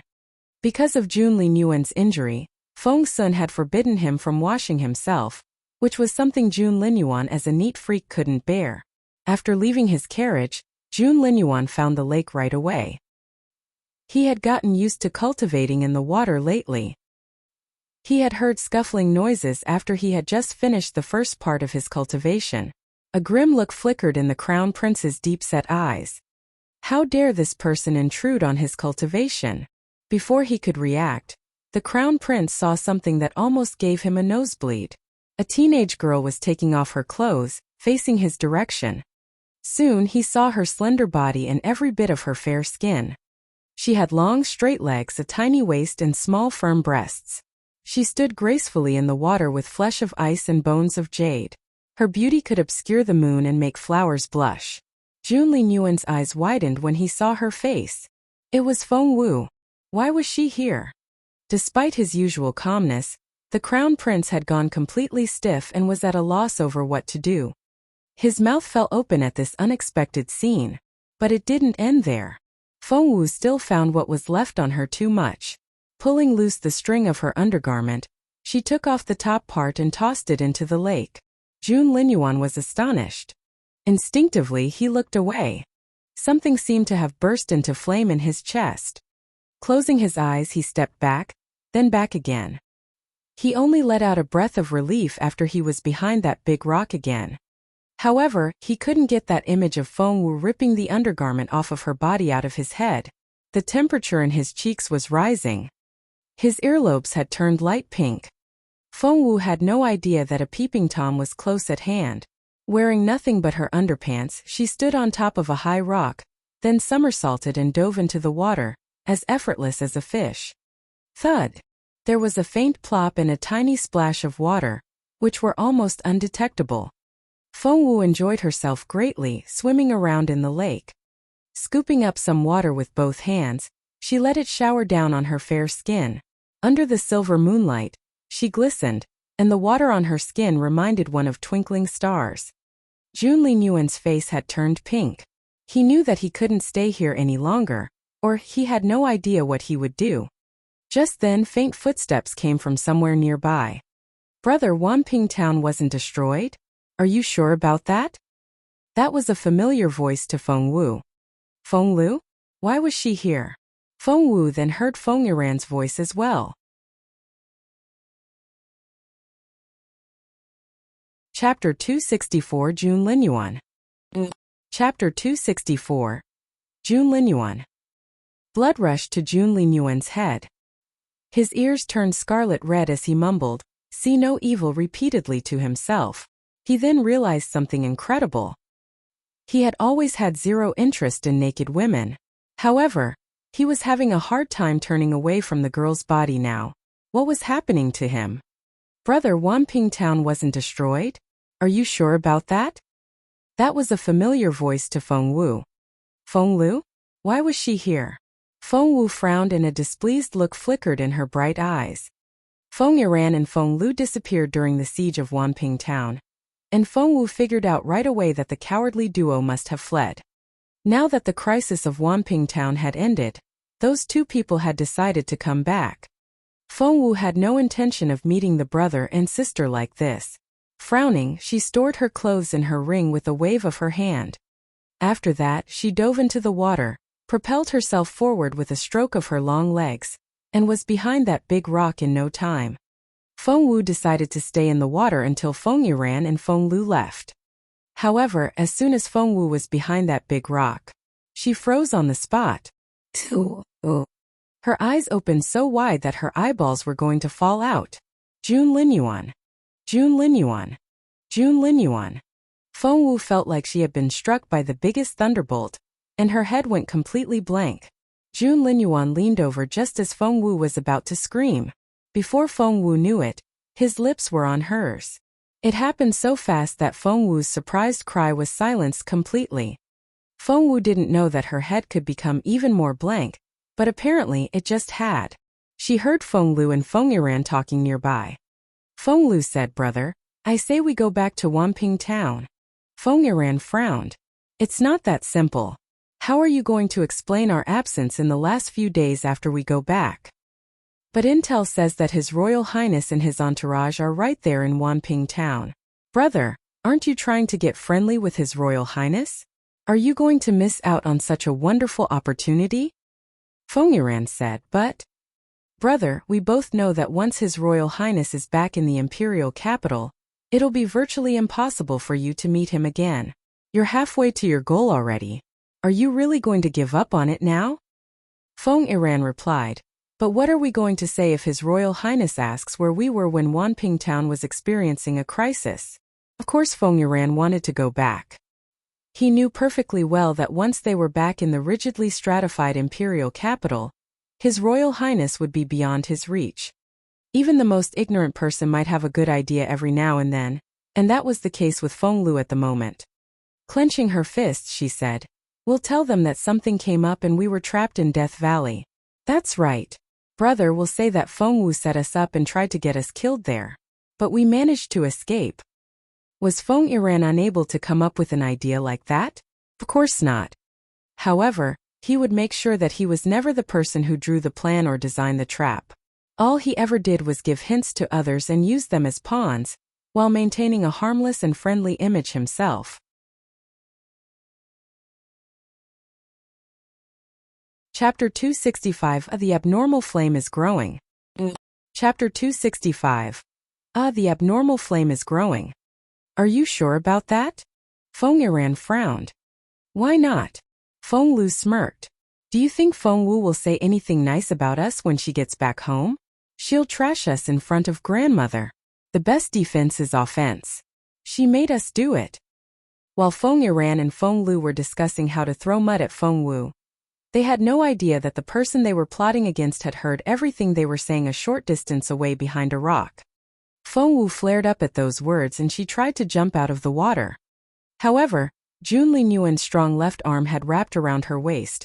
His right hand was pressing hard on the back of her head, and he wouldn't stop kissing her. His smell filled her nostrils. Both hands pressing against Jun Linyuan's chest, Feng Wu struggled to push him away. However, she might as well try to lift a mountain.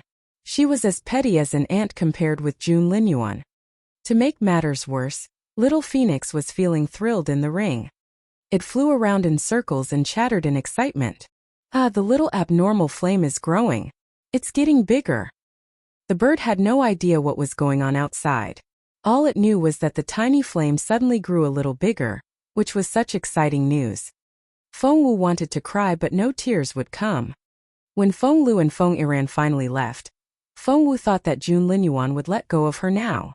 But another voice rang out almost immediately. Why, standing by the lake and looking at the flat surface of the water, Feng Sun was bewildered. He asked Xuan Yi, didn't Boss Jun say that he was coming here to cultivate? Why isn't he here? Xuan Yi was equally confused. Is he behind that rock? Feng Wu's eyes snapped open at those words. Her bright eyes glistened like clear pools. Jun Linyuan opened his eyes at the same time.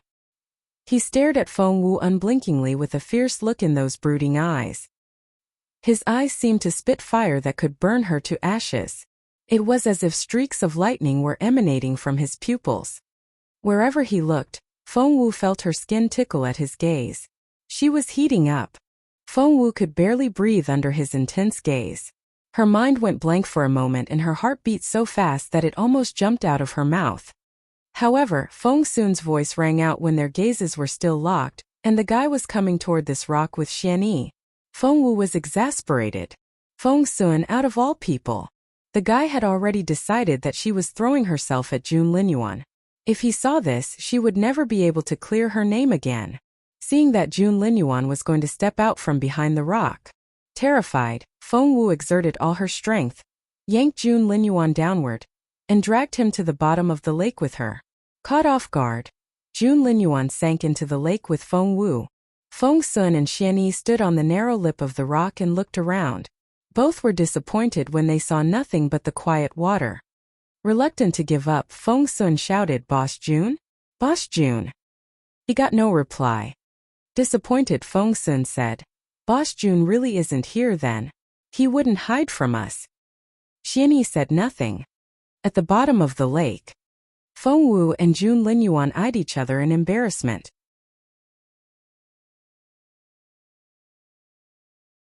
Chapter 266. The View Under the Water. Chapter 266. The View Under the Water. Water rippled between them and colorful fish swam around them like butterflies. The view was spectacular. However, Feng Wu wasn't in the mood to savor the view. All she wanted to know was when Feng Sun and Xuan Yi would leave. She could dive, but she was no fish. She couldn't hold her breath forever. Feng Sun wasn't that far from where Feng Wu was. She could see him just by raising her head. She prayed for Feng Sun to leave soon, but whoever was up there obviously didn't hear Feng Wu's prayer. Not only didn't Feng Sun turn to leave, he invited Xuan Yi to sit down with him and struck up a conversation. The mist only covers half of the lake and the other half is glistening. It's like the perfect balance of yin and yang. Feng Sun sat down comfortably with his legs dangling over the edge of the rock. Feng Wu was exasperated. She was screaming in her head. Leave! Get lost right now! Feng Sun was as frivolous as he always was, but she could count on Xuan Yi, couldn't she? However, Xuan Yi seemed to have been influenced by Feng Sun and sat down with him. The only difference was that he crossed his legs properly, instead of letting them dangle. Xiao Xian, what do you think of Feng Wu? Feng Sun asked casually, rubbing his chin. Xuan Yi had yet to reply, but Feng Wu almost cried out underwater. Stop thinking. The girl you're talking about is suffocating down here. Xuan Yi was as serious and stiff as always. What do you mean? How does she look? Beautiful. And her personality? Great. Her manners? Impeccable. So tell me, if she's that perfect, why doesn't Boss Jun like her? Feng Sun was utterly puzzled. Feng Wu and Jun Linyuan stared at each other. Jun Linyuan wanted to say something, but stopped himself after some thought. Feng Wu's gaze was so piercing that he lowered his eyes involuntarily. Before he knew it, he was looking at her fair bosom and he went stiff instantly. Blood rushed into his cheeks. Following his gaze, Feng Wu looked down and saw her own bare chest. She blushed right away and her mind went blank. Oh God! She had been half naked this whole time. Without thinking, Feng Wu shoved Jun Linyuan away, swam backwards, and pulled a robe out of her ring at the same time. She then wrapped it around herself. Jun Linyuan turned the other way. Although he wasn't looking at her now, he had too retentive a memory to forget anything. The image of her wonderful body had been inscribed into it. Why was this happening? He had seen naked teenage girls before. Maids in the Imperial Palace had been trying to get in bed with him all the time after he turned old enough. But they only disgusted him. After stabbing a few of those to death with his sword, no one dared to try it again. He had always thought that naked women repulsed him. However, he couldn't stop thinking about Feng Wu's body now. He had to admit that he was attracted to her. At the bottom of the lake, Feng Wu and Jun Linyuan remained in that awkward deadlock, one enraged and the other bewildered. Feng Sun and Xuan Yi were still talking. Xuan Yi didn't sound convinced. Boss Jun doesn't like Feng Sun? Why do I feel that something has changed in him? He really doesn't like her. You know what? I asked Boss Jun about it once. I asked him if he liked Feng Wu or not. Do you know what he said?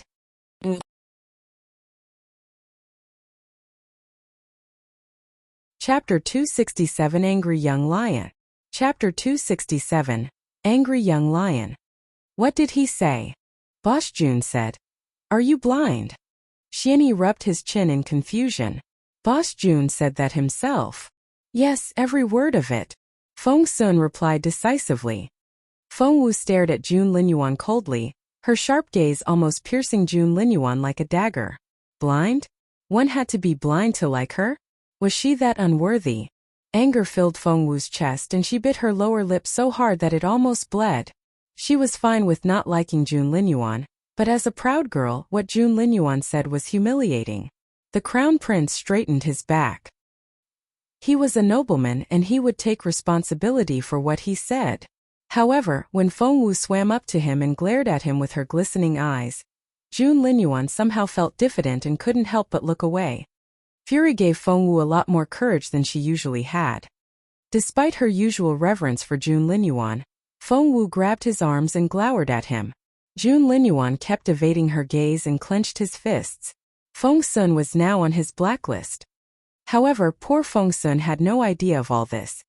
The guy went on telling his story. But Feng Wu has no idea how much Boss Jun dislikes her. She cares about Boss Jun so much and she's so in love with him. How can I bring myself to tell her what Boss Jun said? I can only drop a hint here and there and tell her to give up. But that girl is quite stubborn. Feng Wu. What the heck? Since when was she in love with Jun Linyuan? And since when was she stubborn? Nothing like that ever happened, young Lord Feng. Jun Linyuan's eyes stopped darting around and his gaze shifted back to Feng Wu. There was now a teasing look in his eyes, along with the arrogance of someone in a superior position. Feng Wu. Did Jun Linyuan believe that as well? Was that why he was doing this? Feng Wu had always been sharp-tongued and aggressive. She couldn't bear to be taunted by Jun Linyuan to her face. Instantly, she charged forward like a cheetah and tried to headbutt Jun Linyuan.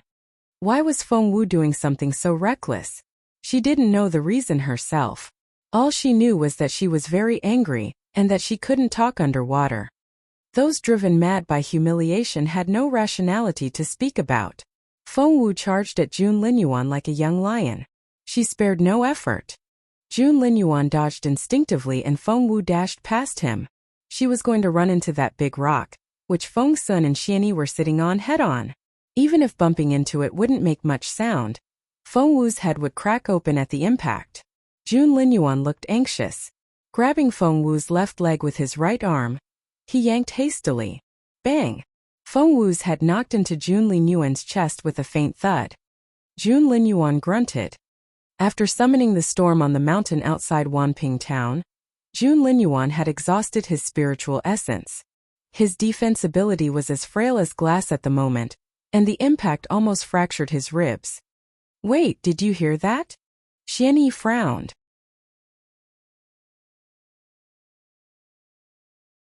Chapter 268 Lovebirds.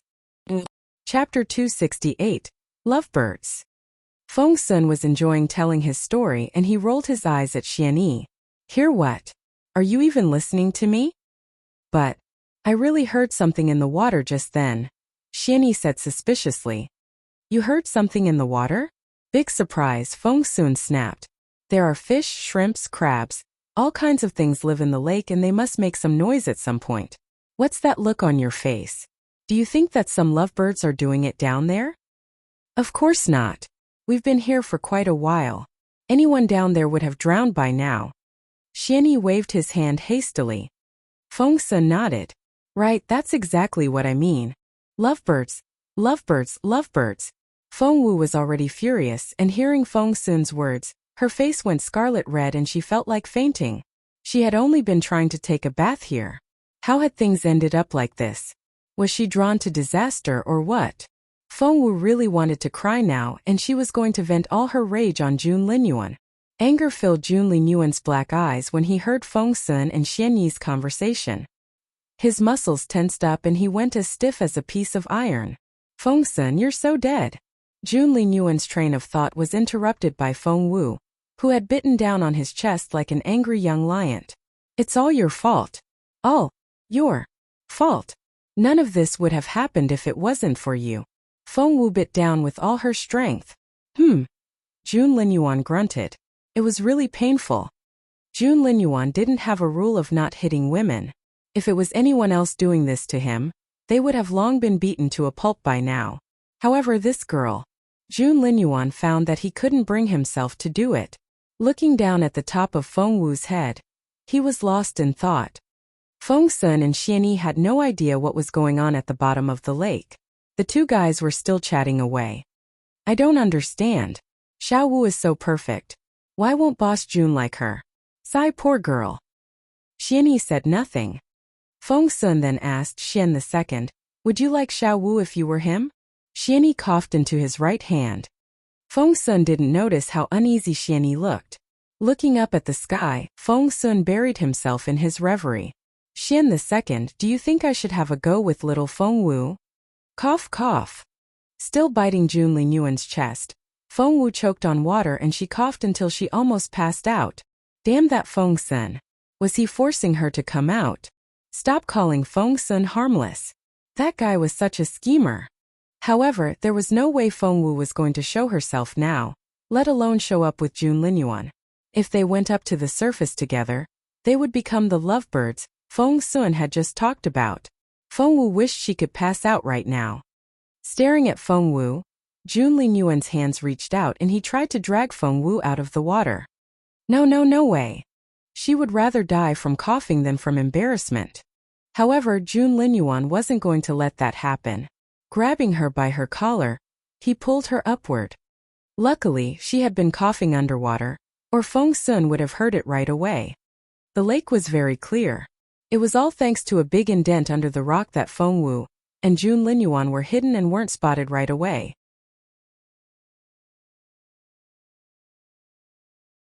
Chapter 269 Your Way Out of Line. Chapter 269 Your Way Out of Line. Jun Linyuan almost succeeded in dragging Feng Wu out. No! At that critical moment, wrapping her arms around Jun Linyuan's neck and clamping her legs around his lean waist, Feng Wu bent down and pressed her lips to his. Instantly, Jun Linyuan's head went blank. Their first kiss had been no more than a peck. The second one was to keep her from making any sounds. This was the third time. Feng Wu was running out of air from all the coughing and she forced Jun Linyuan's mouth open, robbing him of the limited amount of oxygen he could offer. Jun Linyuan went completely stiff, which was very unlike his usual aloof and graceful self. He could clearly feel the legs clamped around his waist, and it felt as if his heart was going to jump out of his mouth. Why did Feng Wu have such an effect on him? Jun Linyuan wouldn't have been so sure if it had been a one-time thing.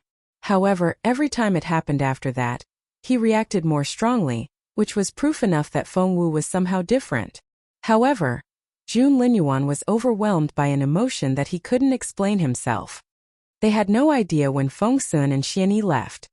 Feng Wu only knew that she was lifted out of the water before she passed out from the lack of oxygen. Cough, cough.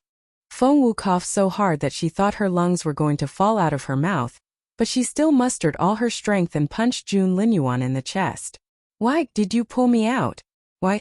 This is so humiliating. Keeping his emotionless gaze on Feng Wu, Jun Linyuan said in an arrogant and contemptuous tone, "They're long gone." After that, he spun around and sat down on the rock. Exhausted, Feng Wu still managed to climb onto the rock with much difficulty. She then lay down and gasped for air. She was bewildered. Had she been imagining things when they were underwater? Down there, Jun Linyuan might have seemed arrogant, but there had been something in his eyes that could almost be called gentle. She had even thought that. But now, he was back to that unapproachable and callous manner, and once more was the crown prince that was too superior for anyone to even talk to. The air he gave off was intimidating. Staring at Feng Wu, Jun Linyuan recalled how stunned he had been a moment ago. How could he react so strongly to Feng Wu? As a cultivator whose sole purpose in life was to reach the pinnacle of martial arts, that was unacceptable. Jun Linyuan's intense gaze on Feng Wu gradually cooled down until it was void of all emotion. Feng Wu. Jun Linyuan's brooding gaze felt bone-chillingly cold. You're very attractive, but you're also way out of line. What? Glaring at Jun Linyuan, Feng Wu didn't understand what he meant. I won't stop you from falling in love with me, but please restrain yourself and don't interfere in my life, Jun Linyuan said in a serious tone. But I've seen you without your clothes after all. I'll make an exception and take responsibility, said the crown prince proudly. Feng Wu was speechless. Instead of replying to him with words, Feng Wu slapped Jun Linyuan hard in his face. Smack! The crown prince had been hit before, but never in the face. After the crisp sound, a swollen red mark in the shape of a hand appeared on Jun Linyuan's cheek. Feng Wu had used all her strength in that strike. She was beyond furious. Jun Linyuan. Rising to her feet, Feng Wu looked down and pointed her right index finger at the crown prince. You've gone too far.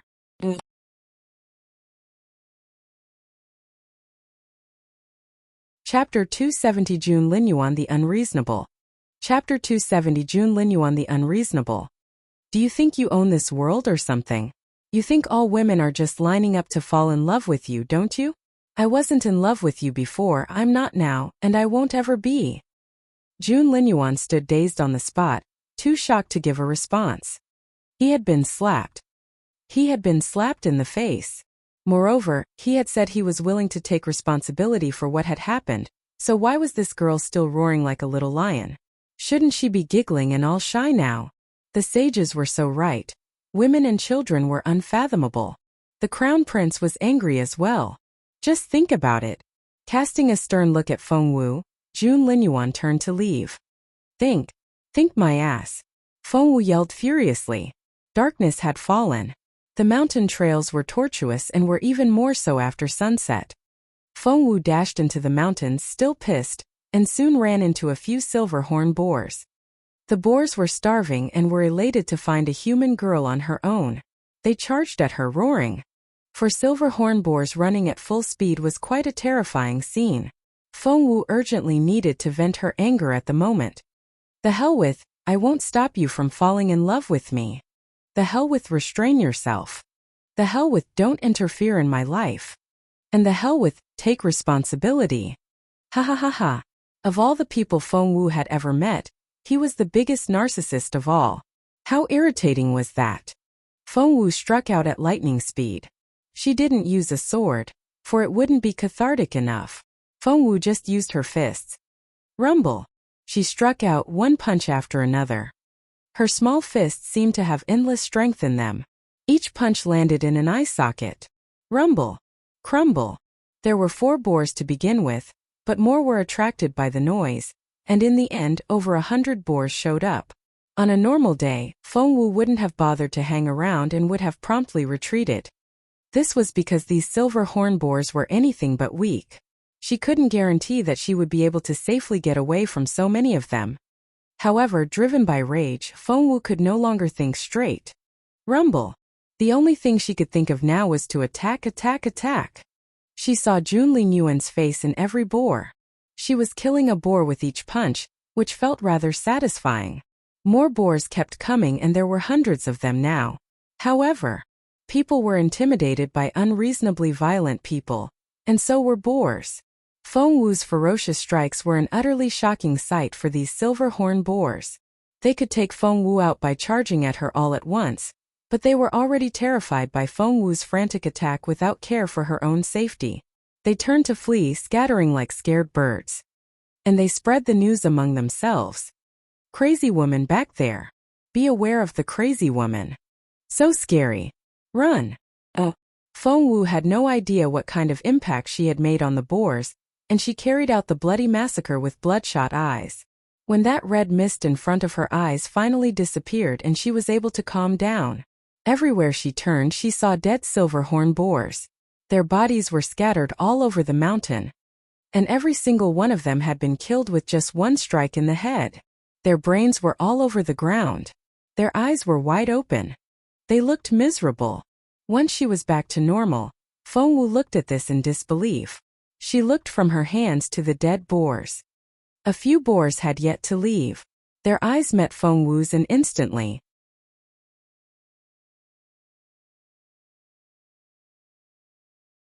Chapter 271 Long Way to Go. Chapter 271 Long Way to Go. They wailed and couldn't run away quickly enough. It was as if they had wings on their feet. They looked like they had seen a ghost. Feng Wu was speechless. She rubbed her pretty nose. Was she that frightening?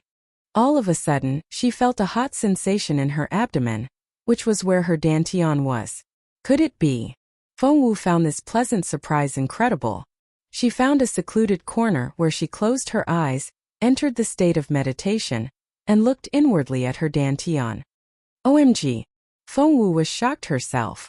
She clearly remembered that her level 7 dantian had only been 60% filled earlier today when she was in the carriage, and a third of it was Feng Tutu's contribution.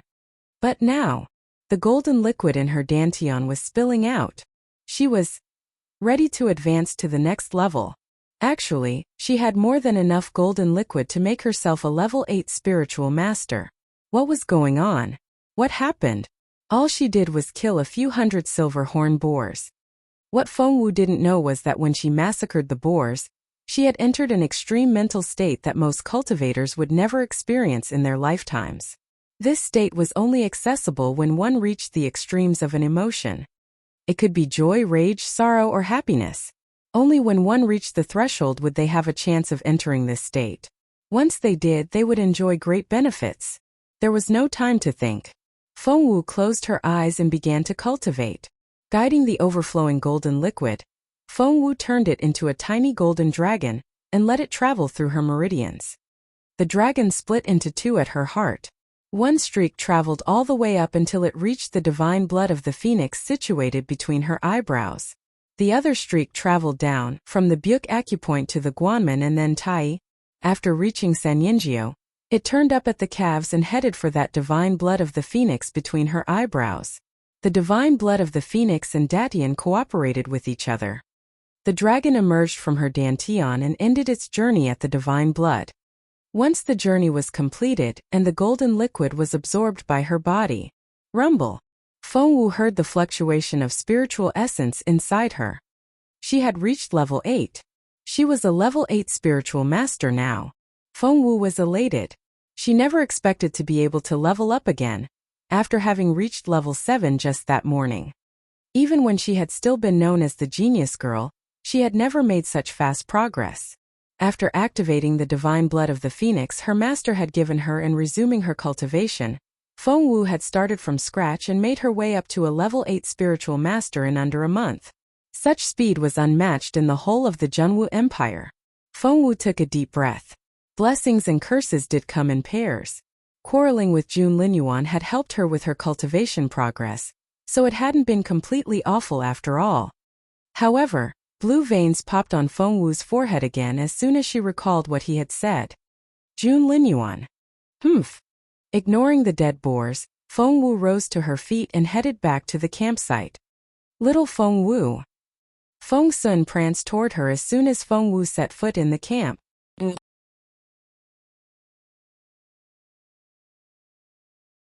Chapter 272 Bad Xuan Yi. Chapter 272. Bad Xuan Yi. Feng Wu spotted Feng Sun right away. Feng Sun's face reminded her of what happened under the lake, which then made her think of Jun Linyuan and what he said. Feng Wu, you're way out of line. I won't stop you from falling in love with me, but please restrain yourself and don't interfere in my life. After finally being able to calm down, Feng Wu was immediately agitated again. She knew that it wouldn't be fair to lash out at Feng Sun, so she gave him an indifferent glance and walked past him. Feng Sun had never seen Feng Wu this way. The coldness in her eyes almost froze him and he forgot how to respond. Little Feng Wu. Frowning, Feng Sun grabbed Feng Wu's wrist. Feng Wu only turned around and gave him an emotionless nod. Let go. What's wrong? Why do I smell blood on your clothes? Are you hurt? Feng Sun asked anxiously. There's this very clear lake nearby and it's all misty and beautiful. Come. I'll take you there so that you can clean yourself. Something snapped in Feng Wu's head as soon as Feng Sun mentioned that lake. That won't be necessary. Feng Wu threw off Feng Sun's hands with all her strength and stormed off. Even the back of Feng Wu's head seemed to spit out flames of anger, which bewildered Feng Sun greatly. Did you piss her off? Xuan Yi walked out from behind a tree, holding a sword between his crossed arms. The solemn-faced teenager was actually very into gossip. Feng Sun looked very innocent. I didn't. Xuan Yi wouldn't believe him. Why else would she be so angry? Feng Wu is the most reasonable girl. Feng Sun didn't know whether to laugh or cry. It really wasn't me. Did you confess your love to her then? Feng Sun had been nagging Xuan Yi the entire afternoon over whether or not he should court Feng Wu. I wish I had. Feng Sun smiled wryly. She snapped before I could say anything. And I got scared. Xuan Yi rubbed his nose. Maybe she guessed what you were going to say, and that tantrum was only to stop you from saying it. Feng Sun was a little crestfallen. Is that so? Xuan Yi nodded earnestly. Of course. Feng Wu didn't want to embarrass you by rejecting you, so she dropped the hint before you could say it aloud. Feng Sun gritted his teeth. Are you sure about that? Xuan Yi nodded affirmatively, then said in a serious tone, you tell me then. Why was she so angry? Has she ever treated you this way? Feng Sun looked like he was going to cry. She doesn't like me at all. Xuan Yi said yes. The hard blow rendered Feng Sun speechless.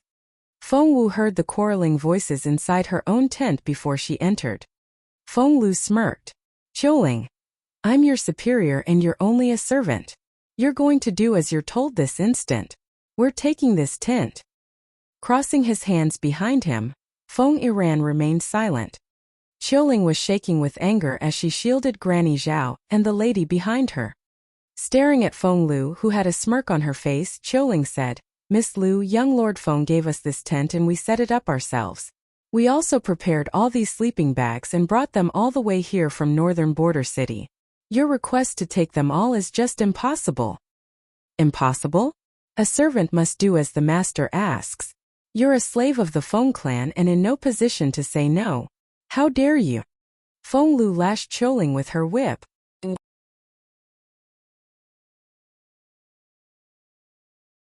Chapter 273.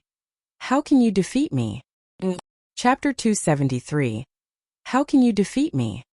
Qiuling was only a level 1 spiritual master, who specialized in skills related to daily tasks. Feng Lu's whip was aimed at her fair cheek. It left a long bloody mark on Qiuling's smooth face right away. Ah! The beautiful lady cried out in fear and cringed. Granny Zhao pulled the lady into her arms and consoled her. There, don't be scared. Xiaowu. Where's Xiaowu? Sob. Feng Wu was the lady's ultimate emotional anchor, and the person she could always turn to. Whenever something happened, Feng Wu was the first person that came to the lady's mind. Feng Wu saw Feng Lu lash Qiuling with her whip again as soon as she entered the tent. Feng Lu was bellowing, How dare you disrespect me? I'll sell you to a whorehouse and you'll wish you were dead. Try to talk back to your customers there. The whip was about to land on Qiuling's face again. Rage filled Feng Wu's eyes. No one saw how she did it, but the next second, she grabbed the silver tip of the whip. The whip consisted of 9 sections, all of which were barbed. The spikes grew denser from the handle to the tip. Hearing the noise, Feng Sun was going to run to Feng Wu's aid. Jun Linyuan smirked. Get back here. Turning around, Feng Sun said anxiously, Boss Jun, they're picking on Feng Wu over there. She asked me to protect her family for her. I have to go to her. The look in Jun Linyuan's eyes was ineffable under the dim moonlight and his voice was cold. Come with me. Feng Wu had to ask for help if she needed it, and Jun Linyuan would be waiting. He would break her pride and make her see the world as it really was. Feng Sun was exasperated. But, at that moment, there came a loud bang. A figure flew out of Feng Wu's tent and smashed into an old tree nearby, so hard that it snapped the tree in half. Feng Lu stared at Feng Wu in disbelief, so shocked that she forgot to fight back. She spat out a mouthful of blood. Why can you defeat me? You're a cripple. Cough. Blood kept trickling down from the corner of Feng Lu's mouth. Feng Wu hadn't used any spiritual essence when she struck out, so Feng Lu still assumed she was a cripple. But how could this girl defeat a level 6 spiritual master with physical strength alone? Feng Wu held the silver whip in her hand. The densely packed barb shone coldly under the moonlight. Smack! No one expected Feng Wu to whip Feng Lu, but she just did. The sound reverberated in the silent night. One would normally avoid hitting their opponent in the face when fighting, but the face was exactly where Feng Wu aimed. Blood splashed out from Feng Lu's fair cheek after one whip. Ah! Hurt, scared and furious, Feng Lu cried out. Feng Wu. Feng Yiran could no longer stand by and watch. He reached for Feng Wu at lightning speed. However, as soon as he touched Feng Wu's wrist, Feng Yiran went completely stiff as an excruciating pain ran from his fingertips all the way to his head. Feng Yiran was rendered immobile instantly. Feng Wu. You, staring at Feng Wu in disbelief, Feng Yiran realized that he had lost control over half of his body. Feng Yiran was no novice. As the heir-to-be of the Feng clan, he had reached the spiritual grandmaster stage after consuming a considerable amount of his clan's resources.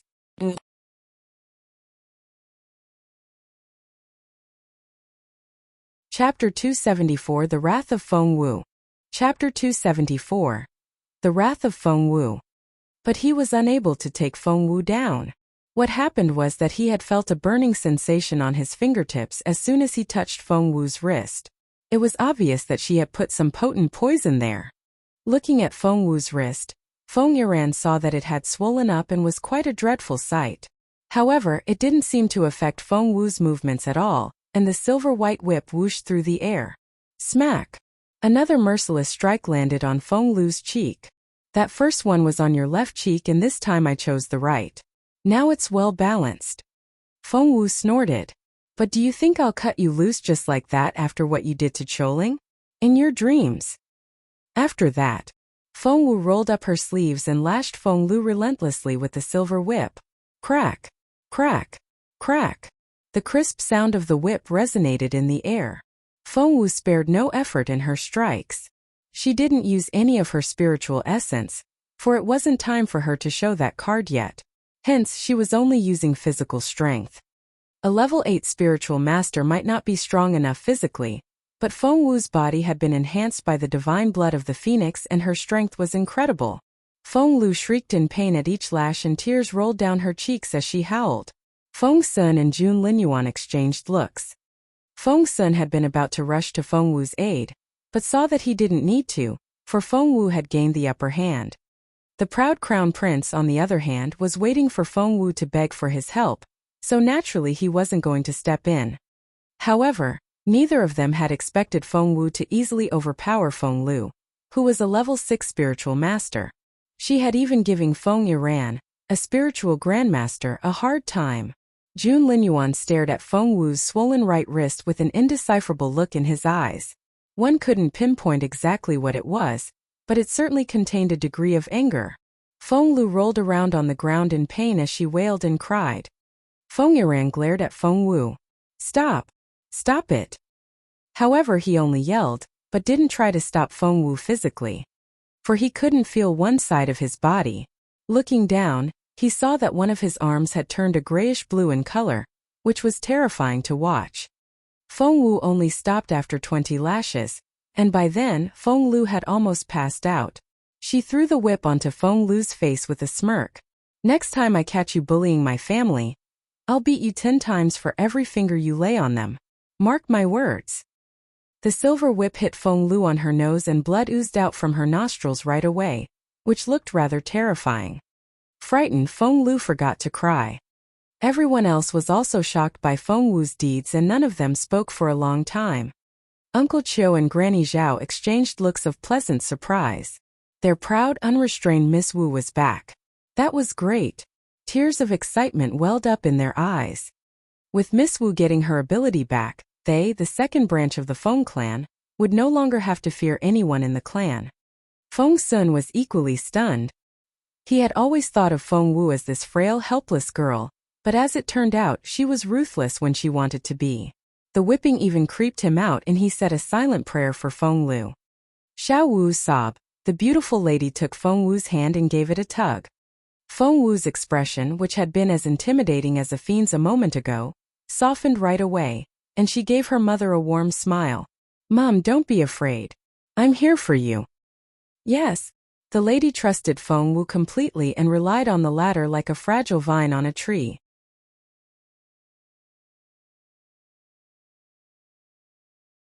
Chapter 275. He's still doing it. Chapter 275. He's still doing it. Little Feng Wu, that was incredible. Feng Sun patted Feng Wu's hand. I thought you'd be hopeless without spiritual essence. I didn't expect you to be able to scare Feng Yiran off. Good for you. Feng Wu gave him a nonchalant nod, then turned to walk her mother back into the tent. All of a sudden, she sensed a pair of baleful eyes staring at her. Who's there? Stop hiding. Picking up a stone, Feng Wu hurled it at a corner. Thud. The stone hit something which cried out in pain. A crisp voice cried out in that shady corner. Ouch, Feng Wu, that hurts. Who the hell do you think you are? How dare you do that to me? Looking at Yan Yan, who had walked out of that corner, Feng Wu narrowed her eyes. Don't flatter yourself. You're not worth my attention. Cousin, you saw what she did. You saw it, right? Yan Yan ran toward Feng Sun, still crying. Feng Sun found Yan Yan the ultimate pain in the neck. He frowned at her. Aren't you supposed to be going back to Onion City with my aunt? Why are you here? Does your mother know you're here? Of course Mrs. Yan knew nothing about this, or she would have broken Yan Yan's legs herself. Yan Yan turned evasive. Cousin, I want to go back to the Imperial capital. I miss my father and my younger brother. Just take me with you, sob. Feng Sun was speechless. Missing her father and brother? Like hell he was going to believe that. She had shamelessly followed them here only because of Boss Jun. He scowled at her. We only have enough provisions for ourselves, and you're not included. Where are you supposed to sleep tonight? I'll let you stay here tonight, but you're going back to Linyuan first thing tomorrow morning. I'll have that one. Covering her bloody forehead, Yan Yan cried and yelled, I'll sleep in that tent and Feng Lu can stay with me. She's hurt. She can't stay in the open. Let me share a tent with her.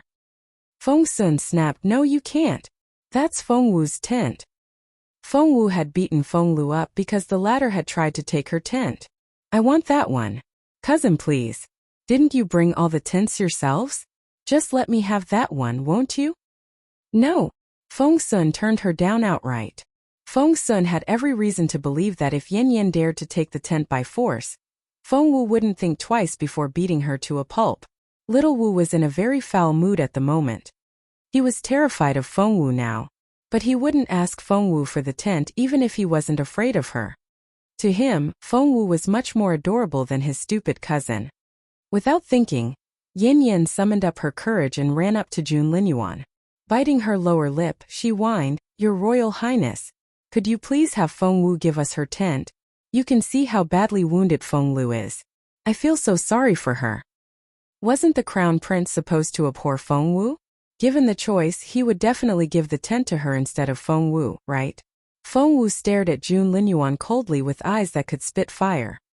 She had her own tent stashed away in the ring. It was just that she hadn't had a chance to take it out yet. Standing there, Jun Linyuan darted an arrogant look at Feng Wu. Why was this woman so stubborn? Would it kill her to beg him for help? Feng Wu stared at Jun Linyuan and Jun Linyuan stared back at her.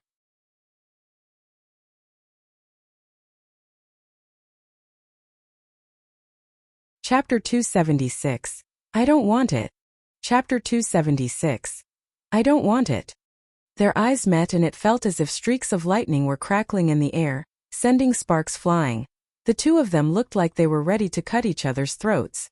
Everyone else watched in consternation. Where exactly did all these grudges come from? Jun Linyuan frowned. She just wouldn't beg him, would she? He had never been disrespected before in his life, and it felt so humiliating. The look on Feng Wu's face was equally grim. She could still hear Jun Linyuan's words in her head. Feng Wu, you're way out of line. I won't stop you from falling in love with me, but please restrain yourself and don't interfere in my life. Feng Wu took a deep breath. Her cheeks burned and the humiliated feeling was coming back. She felt so offended. It was so frustrating and humiliating. Jun Linyuan was still waiting arrogantly for Feng Wu to beg. He was offering her a way out and all he needed were the right words. However, Feng Wu smirked. If Miss Yan likes this tent so much, she can have it. That successfully surprised everyone. That wasn't what they had expected. Shouldn't Feng Wu be asking for the Crown Prince's help as well? Feng Sun was baffled and said right away, no. Feng Wu, what are you thinking? Where will your family go in the middle of the night if you give the only tent left to that lot? That lot? She was that lot to her cousin, while Feng Wu was his own lot. Glaring at Feng Sun, Yin Yan wanted to bite the man on his arm. Feng Sun couldn't care less about Yin Yan's injury. Staring at Feng Wu, he said loudly, no. I won't allow it. Jun Linyuan was equally shocked by Feng Wu's unexpected move. A grim look flickered in his brooding eyes. Feng Wu smirked. Why not? I don't want it and that's that. Where are you going to stay tonight then? You can stand the rough weather, but what about your mother? She's so fragile. Feng Sun snapped. Holding Feng Wu's hand, the lady glowered at Feng Sun.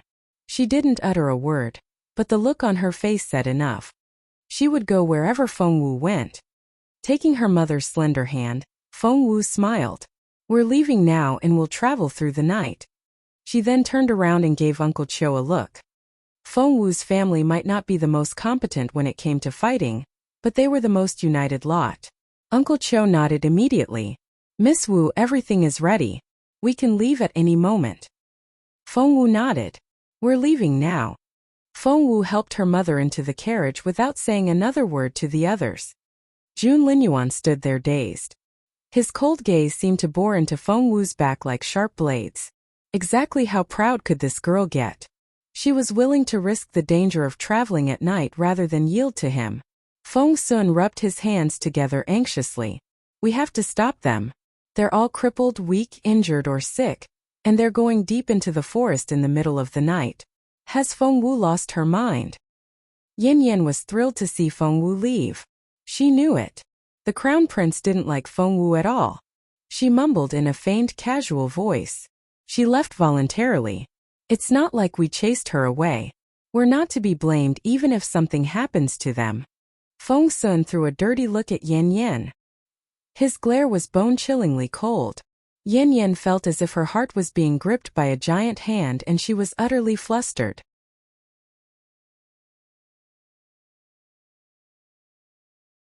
Chapter 277 Feng Wu was out? Just like that? Chapter 277 Feng Wu was out? Just like that. Boss Jun, how about I go ahead and scout out the area in advance for you guys? Feng Sun couldn't bring himself to see Feng Wu leave like that. Jun Linyuan recalled what he had heard under the lake. Feng Sun had asked Xuan Yi whether or not he should court Feng Wu. Had Feng Sun fallen in love with Feng Wu? What was there to like about that girl? She was so arrogant and irascible. Jun Linyuan gave Feng Sun an emotionless glance. You're not going. Feng Sun scratched his head. But they're such a weak bunch. Boss Jun, aren't you worried? All eyes were on Jun Linyuan and the looks on Yin Yan's and Feng Lu's faces seemed especially expectant. Straight-faced and looking vexed, Jun Linyuan stared at Feng Sun. His gaze piercing and fierce.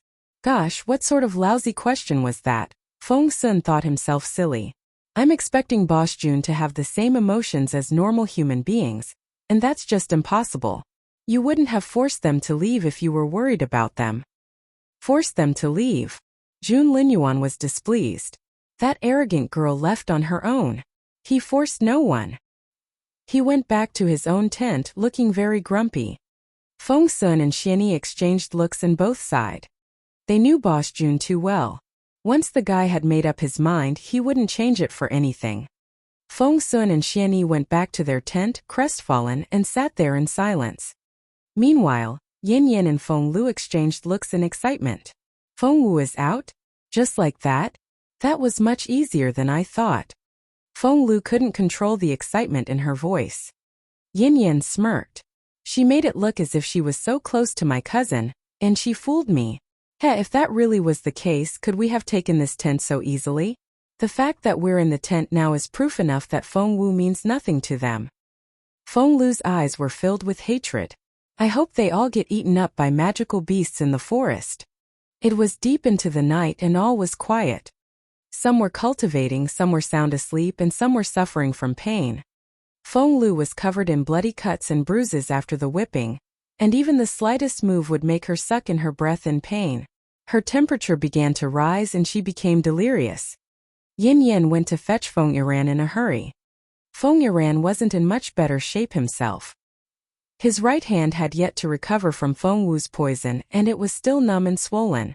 He was constantly drawing his breath in from the pain. Feng Lu has a fever? Feng Yiran looked annoyed. I'll go have a look. Meanwhile, Feng Wu was leading her family into the forest. Without saying anything, she had her own plan. The whole family was counting on her and she was anything but careless. Less than 50 kilometers into the forest, Feng Wu found a great spot to make camp.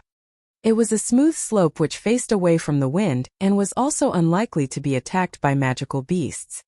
The place was neither too far away nor too close to a river, which was convenient for fetching water, and which wouldn't be affected if the water level rose. It was a place with plenty of water, lush grass and fresh air, which cheered everyone up immediately. They had been traveling gingerly since they left the campsite and the atmosphere was rather tense. The beautiful lady eyed Feng Wu like a puppy dog, looking uneasy. Feng Wu had been cultivating with her eyes closed the whole time. She only jumped out of the carriage to help with setting up camp once they got there.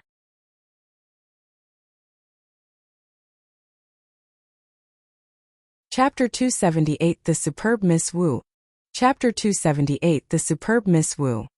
Feng Wu sensed the strange atmosphere and asked in confusion, "Why are all of you so quiet?" Qiuling replied tentatively, "Miss, I thought you were upset." "Since when?" Feng Wu asked in resignation. "When we left just then you were so." Feng Wu gave her a wry smile. "How cheerful could I be? They took our tent. But you have to admit, we're so much more relaxed now, after leaving the Crown Prince and his wingmen." "The Crown Prince and his wingmen?" Qiuling grimaced, then agreed. "That's right. The Crown Prince and his wingmen, well, especially His Royal Highness. Even the air feels denser when he's around. I had to walk on tiptoes. It indeed feels much more relaxing when they're not around anymore." The others chimed in after Qiuling said that, and even the lady nodded repeatedly while holding Feng Wu's hand. Feng Wu smacked her forehead. So, everyone agreed that Jun Linyuan was such an intimidating man. "Since all of us don't like to have them around, we'll travel on our own from now on." Feng Wu made the decision. "But," Qiuling asked gingerly, "will it be safe for us?" Feng Wu smiled. "I'm a level 8 spiritual master already and Uncle Qiu is almost recovered. I think the two of us are more than enough to keep everyone safe." Level 8. Uncle Qiu looked at Feng Wu in disbelief. "Miss Wu, you've reached level 8 already." Uncle Qiu was a level 7 spiritual master, and he knew better than anyone else here that the more one advanced, the more difficult it was for them to make further progress. Take himself as an example. He had been stuck at level 7 for several years without making any progress at all. Feng Wu smiled. "Yes, I reached level 8 only hours ago." "If I recall correctly, Miss Wu, you only restarted your cultivation the day we set out, didn't you?" Uncle Qiu was so excited that the corner of his mouth trembled, as well as his voice. Feng Wu nodded casually. Uncle Qiu was speechless. So was Granny Zhao. And Qiuling. Their Miss Wu was incredible. Hahahaha, joy almost brought tears to Uncle Qiu's eyes. "I was worried about protecting this branch of the Feng clan from all those prying eyes after we get back to the Imperial capital, but I now see that my concerns are completely unnecessary. Our Miss Wu is a genius." Granny Zhao added happily, "No one will ever look down upon Miss Wu and this second branch of the Feng clan anymore." The beautiful lady had no idea why everyone else was so excited, but hearing their praise for Feng Wu, she smiled happily. It was already quite late and Feng Wu spared Granny Zhao from making a proper dinner. She boiled a pot of hot water and made 5 bowls of instant noodles instead. After the quick supper, everyone went back to their own tents. Feng Wu and Uncle Qiu were to keep watch. Knowing that the second shift was the harder one, Feng Wu told Uncle Qiu to take the first shift. Naturally, Uncle Qiu tried to refuse, but Feng Wu persuaded him with the simplest reason. She would cultivate while she kept watch and she needed absolute silence. Magical beasts still made all kinds of noises during the first shift, and it would be impossible for her to cultivate properly. Uncle Qiu had no choice but to agree. In Jun Linyuan's tent, luminous pearls lit up the extravagant interior of the tent, making it as bright as daylight. The Crown Prince had his beautiful deep-set eyes closed as he sat there with a straight back and his legs crossed. He was cultivating. You're tuning in to the Li Mei's Wuxia Whispers YouTube channel. We're so grateful for your support, and don't forget to subscribe to join us on this incredible journey through captivating stories. Your generosity through donations truly makes a world of difference, as it's the primary source of revenue that allows me to expand and enhance this channel for you. Thank you from the bottom of my heart for being a part of this adventure.